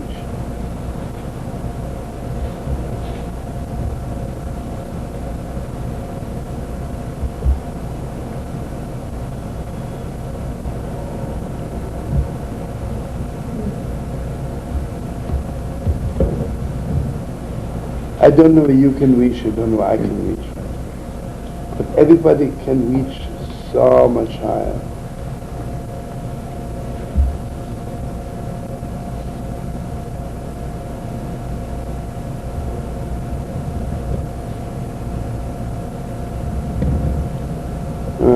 What do you say? It's about time too. Yeah? That's, yeah. After 12 o'clock. Shkoyach. No, thank you folks. Thank you.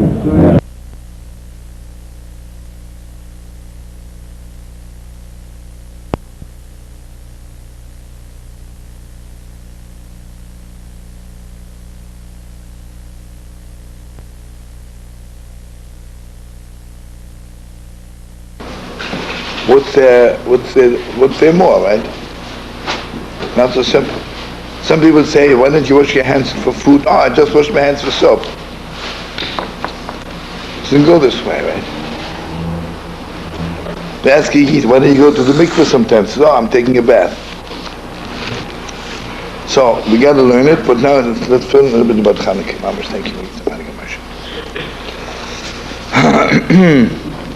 Okay, Chanukah is old stuff, but we have to learn again.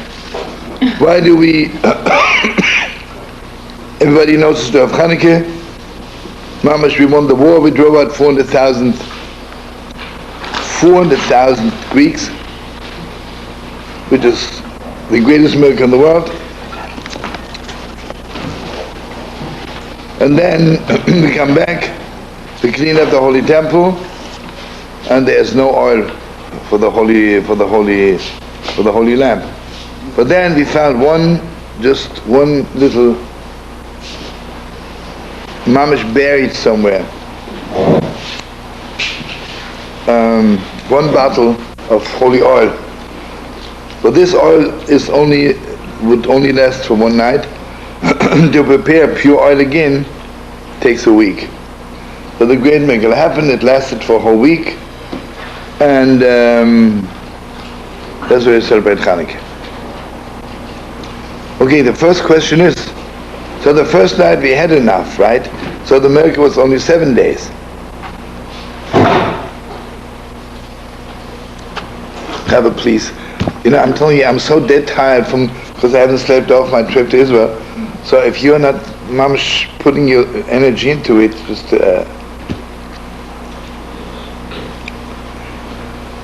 so the deepest question is, why do we celebrate 8 days? The miracle was only 7 days. So this is like a classic question. There must have been written about it 2 million books. All the great rabbis in the world, everybody's something else.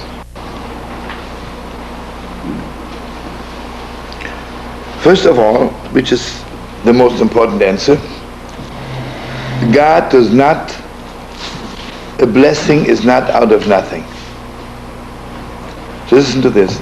The first night was enough for one night to burn, right? If the whole thing would have been burned the first night, there would have been no oil for the next night, even miraculously, because God takes only one drop of oil and makes it 10,000 mikvahs, right? But if there's nothing left, well, something, it's very clear, imagine I would say, God bless me, I should suddenly wake up one morning and be the greatest scholar in the world. It doesn't go this way. I can only God say, bless me when I learn for 1 hour, you should, mamish, put knowledge to me like you would learn 24 hours. Or I can say, mamish, to a poor man, I give you $1, but I bless you with this $1, you should buy stuff like for 1,000.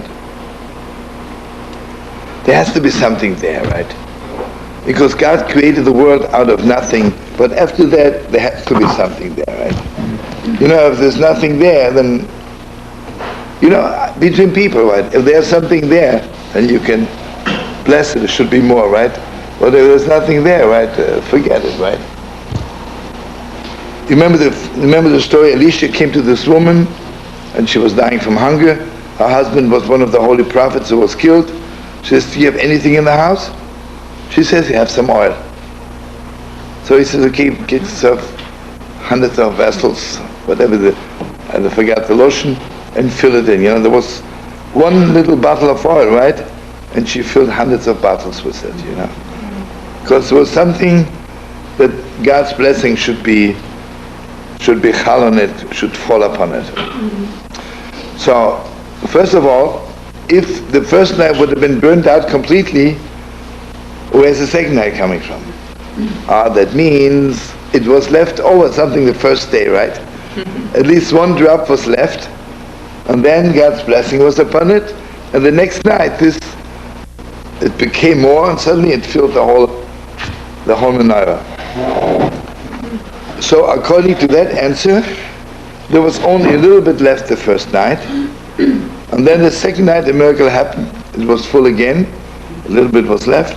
Third night mamish was filled again. This one drop became more. But then there's even a deeper answer, which is the real answer, that it burned all night, but it was still there, the same thing, right? Not that it burned and there was one drop left, because this oil was so holy that it was burning all night, but it wasn't consumed. It wasn't consumed, right? And this is a gewalt answer, I want you to know something very deep. Like the burning bush. Yeah, listen to this. Amazing. Fire consumes and fire makes warm. You see, according to the first answer, the fire was also consuming, but not completely. According to this answer, this fire was only warming, not consuming at all. And you see what it is? This was the deepest thing, because what did the Greeks tell us? The Greeks tell us, like when you're frum, burns you out, right? Nothing left. Takes away your spontaneity, takes away all your pleasures, makes a little piece of ashes out of you, right? So our answer was, the Torah is only warming us. Doesn't take anything away from us, On the contrary, it's blessing us eternally, right? So is it true with Sarah and Amos candles? That's right. They were always there, See, the question is, maybe they burnt down Thursday night to give her a chance to put the new candles to make a bracha, right? Or according to some, they were just there. So then she put the new candles, she blew them out, right? The candles were still there. But this already, again, there's all kinds of holy rabbis, everybody says something else, The most beautiful thing about the Torah is there's so much controversy, Baruch Hashem, everybody has something else to say, which is beautiful, right? In all religions, there is not so much controversy among the leaders, One says and that's it, and if not, hang yourself. Every page of the Gemara, everybody says something else, Like you can find on one page 20 people, everybody has something else to say. And the Gemara says, they're all alright. Okay, but now there's one more answer, which is also very important. The answer is, the greatest miracle is that they found it. Because it was buried somewhere. Obviously, it's again thousands of stories that the high priest, the last high priest before the Greeks, saw prophetically they had contaminated the oil. So he buried the oil in a corner somewhere. Okay, now listen to this. This is really awesome. The Holy Temple was a little bit in the part of Yehuda, of Judah, and a little bit also in the part of Binyamin. In a certain very crazy deep way, the Holy of Holiest was on the grounds of Binyamin. And maybe later on we have more time, but right now just remember. Do you know that the month of Nisan of Kislev belongs to Binyamin? And it is awesome, but right now I just want to touch it in a second. Can you explain why that's so? Why is Binyamin associated with Kislev? Because it's a whole thing in Bnei Yissaschar. I think what if we go into now, then we'll you're not focused on me, holy cousin. You see, when you see those three Tishrei, Cheshvan, Kislev, is Ephraim is Tishrei, Cheshvan is Menashe, and this is Binyamin. That means Yosef Binyamin Rochel has the first 3 months of the year. Unbelievable. And okay, I'll tell you in a nutshell, right? But don't ask me, promise you won't ask me anything more, I'll just give it to you in a nutshell. Basically, there's 2 ways of fixing, the 4 holy mothers were fixing what Chava did wrong by eating the tree of knowledge, right? Our holy mother Sarah fixed the whole thing of death, right? Because nobody in the Torah has so many words and a whole parsha about her death, her burial, like our holy mother Sarah, right? Even Moshe Rabbeinu, he left and God buried him. Doesn't say like by so a whole big thing, right? But again, without going into it, the deepest depth is that our holy mother Rochel died in childbirth. She mamish died in childbirth, right? What did Chava do? Chava walked up to Adam and she says, listen, I'm dying, I don't want to die alone. So she says, I want you to die with me. So the fixing of Rochel says she's giving up her life for her baby. I'm dying for you. I don't want you to die with me, but on Mamash I'm dying for you. This is in a nutshell without even getting involved in these deeper steps, right?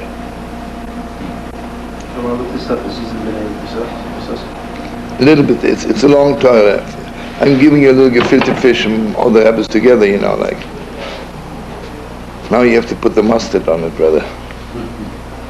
But it's the deeper stuff in the world, Because basically Kislev, the nights are long, right?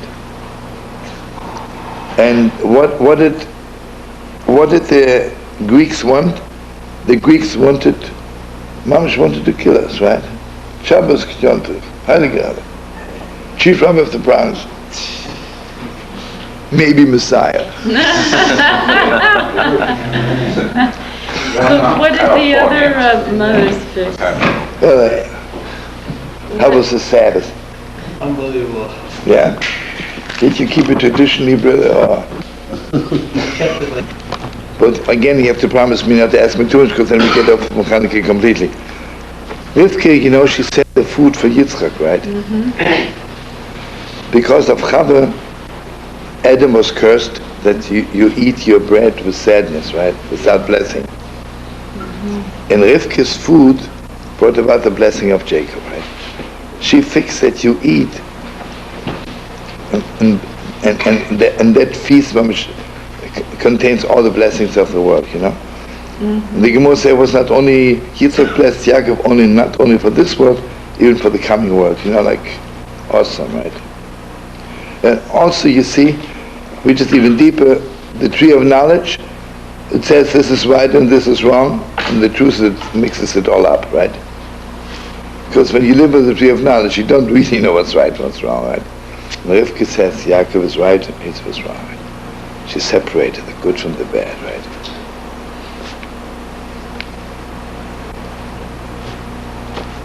It's true. I believe it. I believe you. Brother, I believe. Yeah, the Lord speaks right out of me. I didn't want to brag, but it's obvious. Praise the Lord. Have you ever heard, it's so crazy. Have you ever heard the Bible ever saying, God said to me? Said, I believe it's Tzaddik is Shchinim in the Berg. When you talk to all those little bishops, those priests, God spoke to me. God told me this. God told me this. Like God has nothing else to do but to talk to him all day. I meet a little missionary. He says to me, I have very positive visions lately. And God told him this, God told him that, I said, listen, God must really be bankrupt. There's no other customers to talk to but to you. Anyway.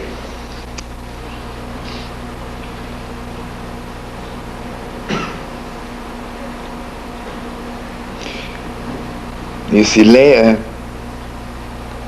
is something else, but I don't want to get involved now because we don't know about Channukah. See, the Greeks were ready, Mamash, the night is getting dark and the Greek want to take away all our fire, right? Okay, now the only thing I want to tell you is, when Binyamin comes to Yosef, so Yosef says to him, Kim Yochnecho B'ni, God should give you chen, right? That's how the world thinks. And the Zohar Kodesh is the deepest story in the world. Kim Yochnecho B'ni, so Yosef, the Shvotim had clear prophecy what will happen later on, right? But they know on Chanukah, they will find this little bottle of oil. The question is, will they find it in the Chelik of Yehuda?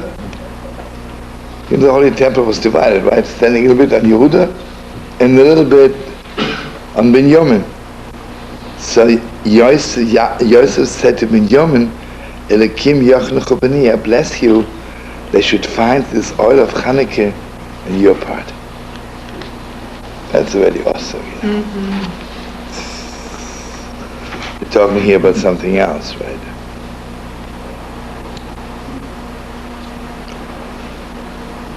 You see what it is? Again, this is awesome deep.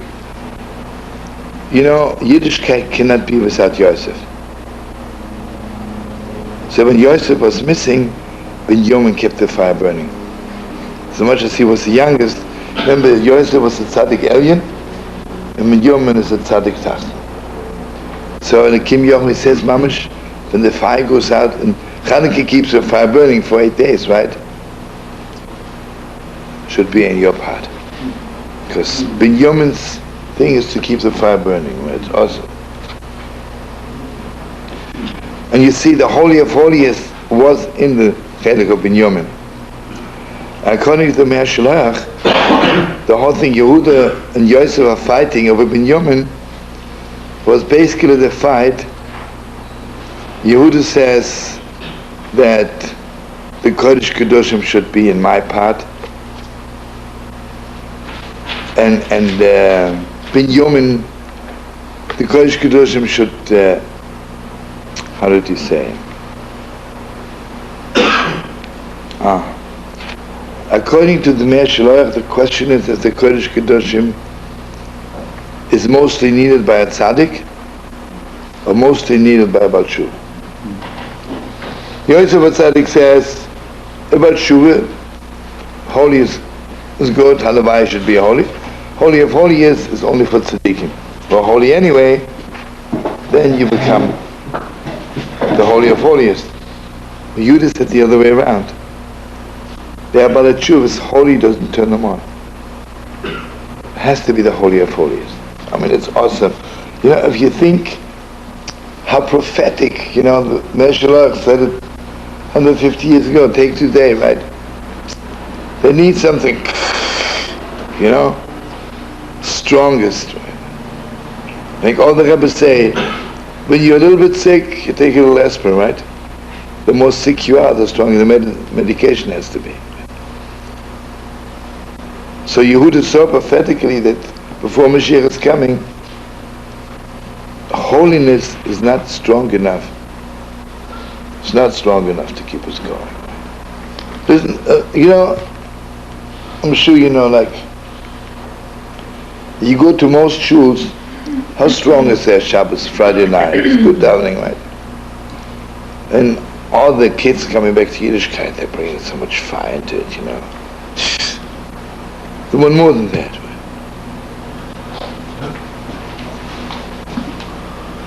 Okay. So according to that shitta, it didn't burn at all. It was not consumed at all, right? And that it didn't consume, the second night was enough for 2 lights. The third night was enough for 3 lights. More and more and more.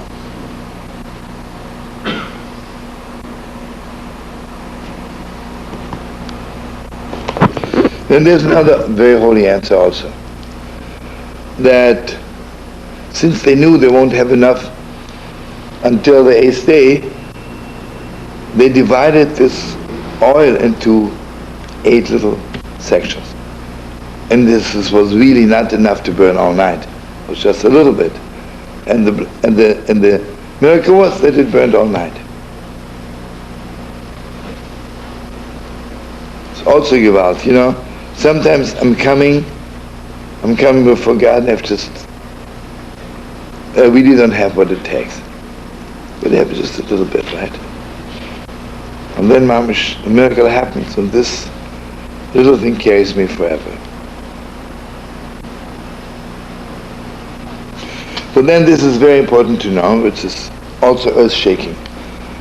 According to Jewish law, when you come to the Holy Temple and they don't have pure oil, they can use any oil in the world. They could have used unpure oil also. So why were they so eager on pure oil?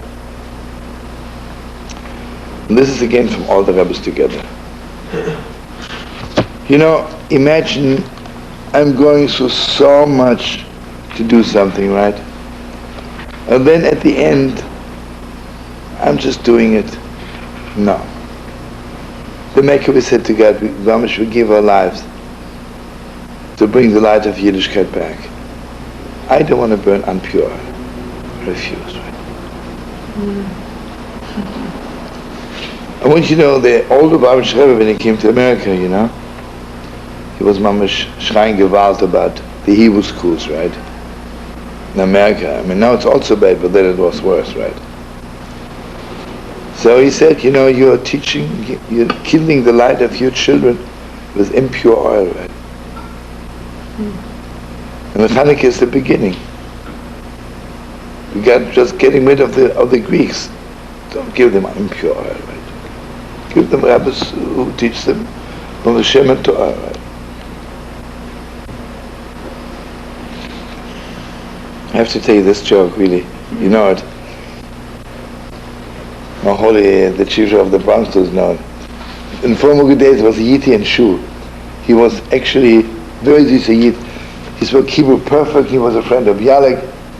So he told us that 1922, he was a friend of my father. He left the world already maybe 20 years. Maybe more. He came to America in 1922, and Artnish was asking, he has nothing to eat.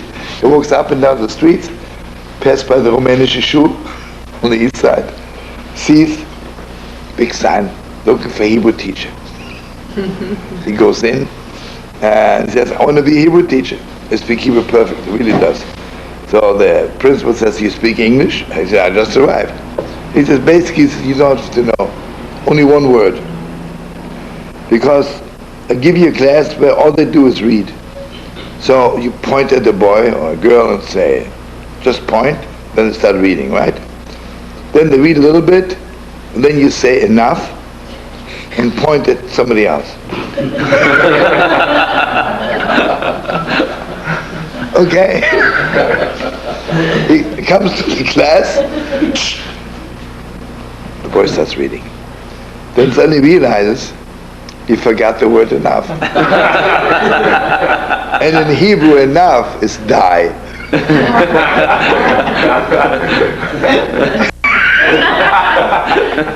The boy reads, he says, die.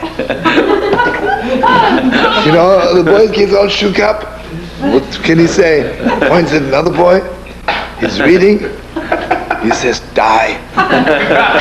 Finally, the whole class got up and say, oh, why should we die? You die.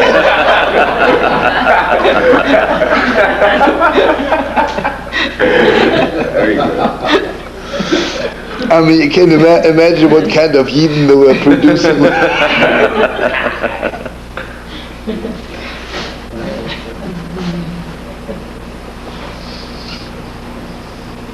Thank you for the deep breath. Let's go out.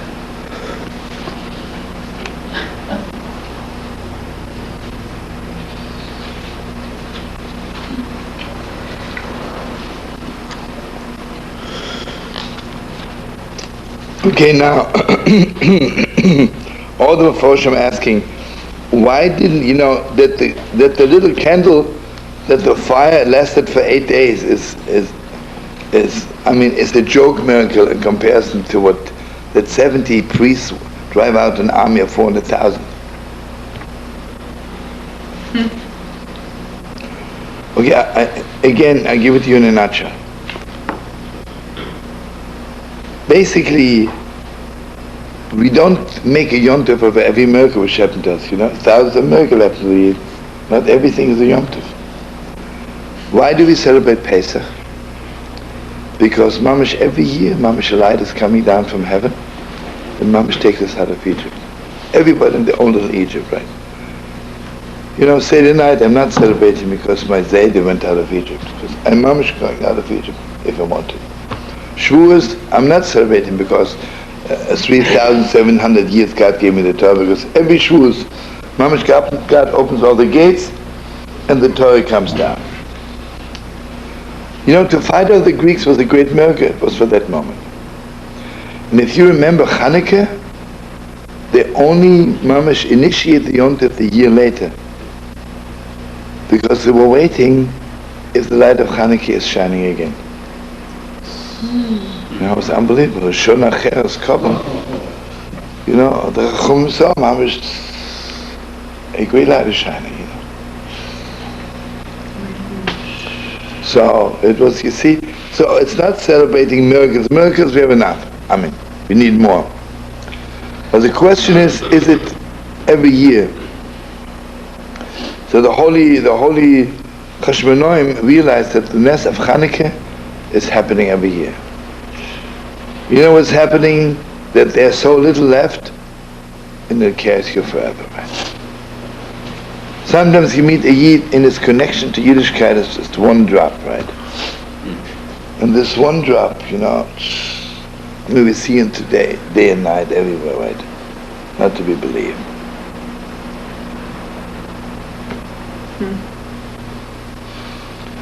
And you know, it's mamish very important to know that when we kindle the lights, you know, when we kindle the light, we make the word haldik ner Chanukah, to kindle the light, said enough. In some versions, some say han ner shel Chanukah, to kindle the light of Chanukah.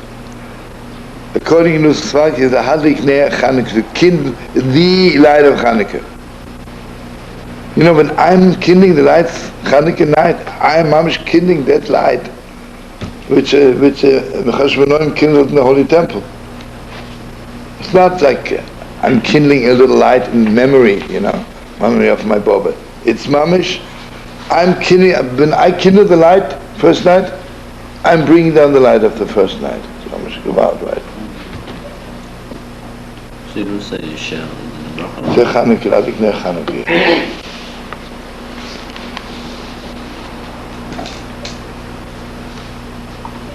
Okay, now something very deep.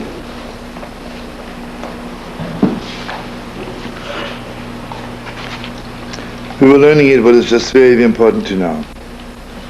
You know, the light of Shabbos is on the table, and I can take a sefer and read by it, everything. Start getting involved in the halachos. Ner Chanukah is, you're not permitted to use it. You're just permitted to look at it. You know what it means? I don't have vessels for that light. That light is much beyond me, right? I cannot say, oh, it's part of my life. It isn't. Because that light comes from such a high place. It's mamish, the light of Mashiach. It's everything there is, right? Everything there is. And also, it's only moments. I don't know, did we learn it last time? I don't remember. This is one of the very important principles of the moral.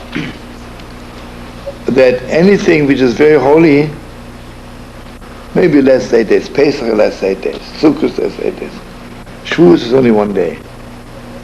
Because on Shavuos, when God comes down on Mount Sinai, this is so awesome, you cannot take it more than 1 day. You know? Like, you know.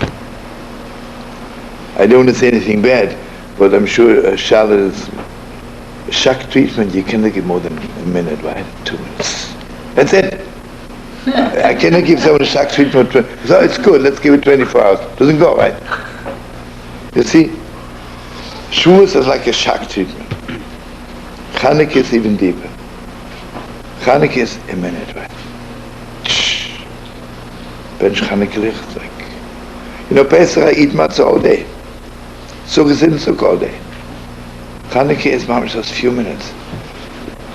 Bench Chanukah licht, because it's so much beyond me, but maybe for a few minutes I have vessels. Let's put it this way. Why is it, and I notice it everywhere, usually when you come to a shul, you hang around there. When you come to the holy wall, there was something, you're a little bit, then you mamish have to leave. Because it's not that you want to leave, but just, and you don't really leave, but it's just, how much can you take in my heart? Yeah, what do you want to say, Michael? How do they figure that the light of God is only half an hour? You know, in other words, he's saying it's such a big... Yeah, Michael, you ask a very strong question. I'm proud of you, brother. You see, Chanukah is, besides everything else, is to let the world know about the miracle. And basically when it's dark, people don't walk on the street anymore. Only the first half hour. Although this is really full of deep stuff, but just for the moment. The Chacham knew that about half hour after it gets dark, people walk on the street. So, for instance, according to it depends on the time, right? In former good days, you can only kindle lights maybe 4 o'clock, because 5 o'clock everybody is not on the streets anymore. And nowadays, I can kindle 12 o'clock at night, and the street is full of people, right? But it's even deeper than that. But just for the moment, let this pass as an answer, yeah?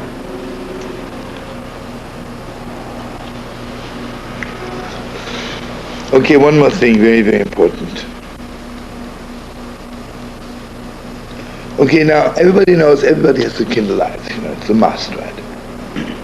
Although basically I can kindle 1 light in my house, and next night 2 lights, and say it's for all the people in the house. But the way we are doing it, every person has to kindle himself. And if you have a baby, it's 1 year old, Mama, you're holding the little hand, and you kindle. Because this light of Channukah, you see what it is? It's so much not from this world, right? And the more it's not from this world, the connection is so individual, it's awesome, right? Matzah, I buy matzah, bells of matzah, shmur matzah, put it on the table, everybody eats it. Channukah is not to bring out the light and everybody has it. And also, you know what it is? Everybody has their own dark alleys, the neshama. Why is Channukah when it's dark? Because Channukah, all the rabbis say the same thing, Channukah mamish, the light of the Channukah reaches the darkest corner in your heart. Darkest corner. That means even where Yom Kippur didn't reach. You're a therapist, right? How deep can you reach into the dark alleys of the neshama, right? You can talk to somebody for 10 years and have, I don't know what, and there is something, you come to a place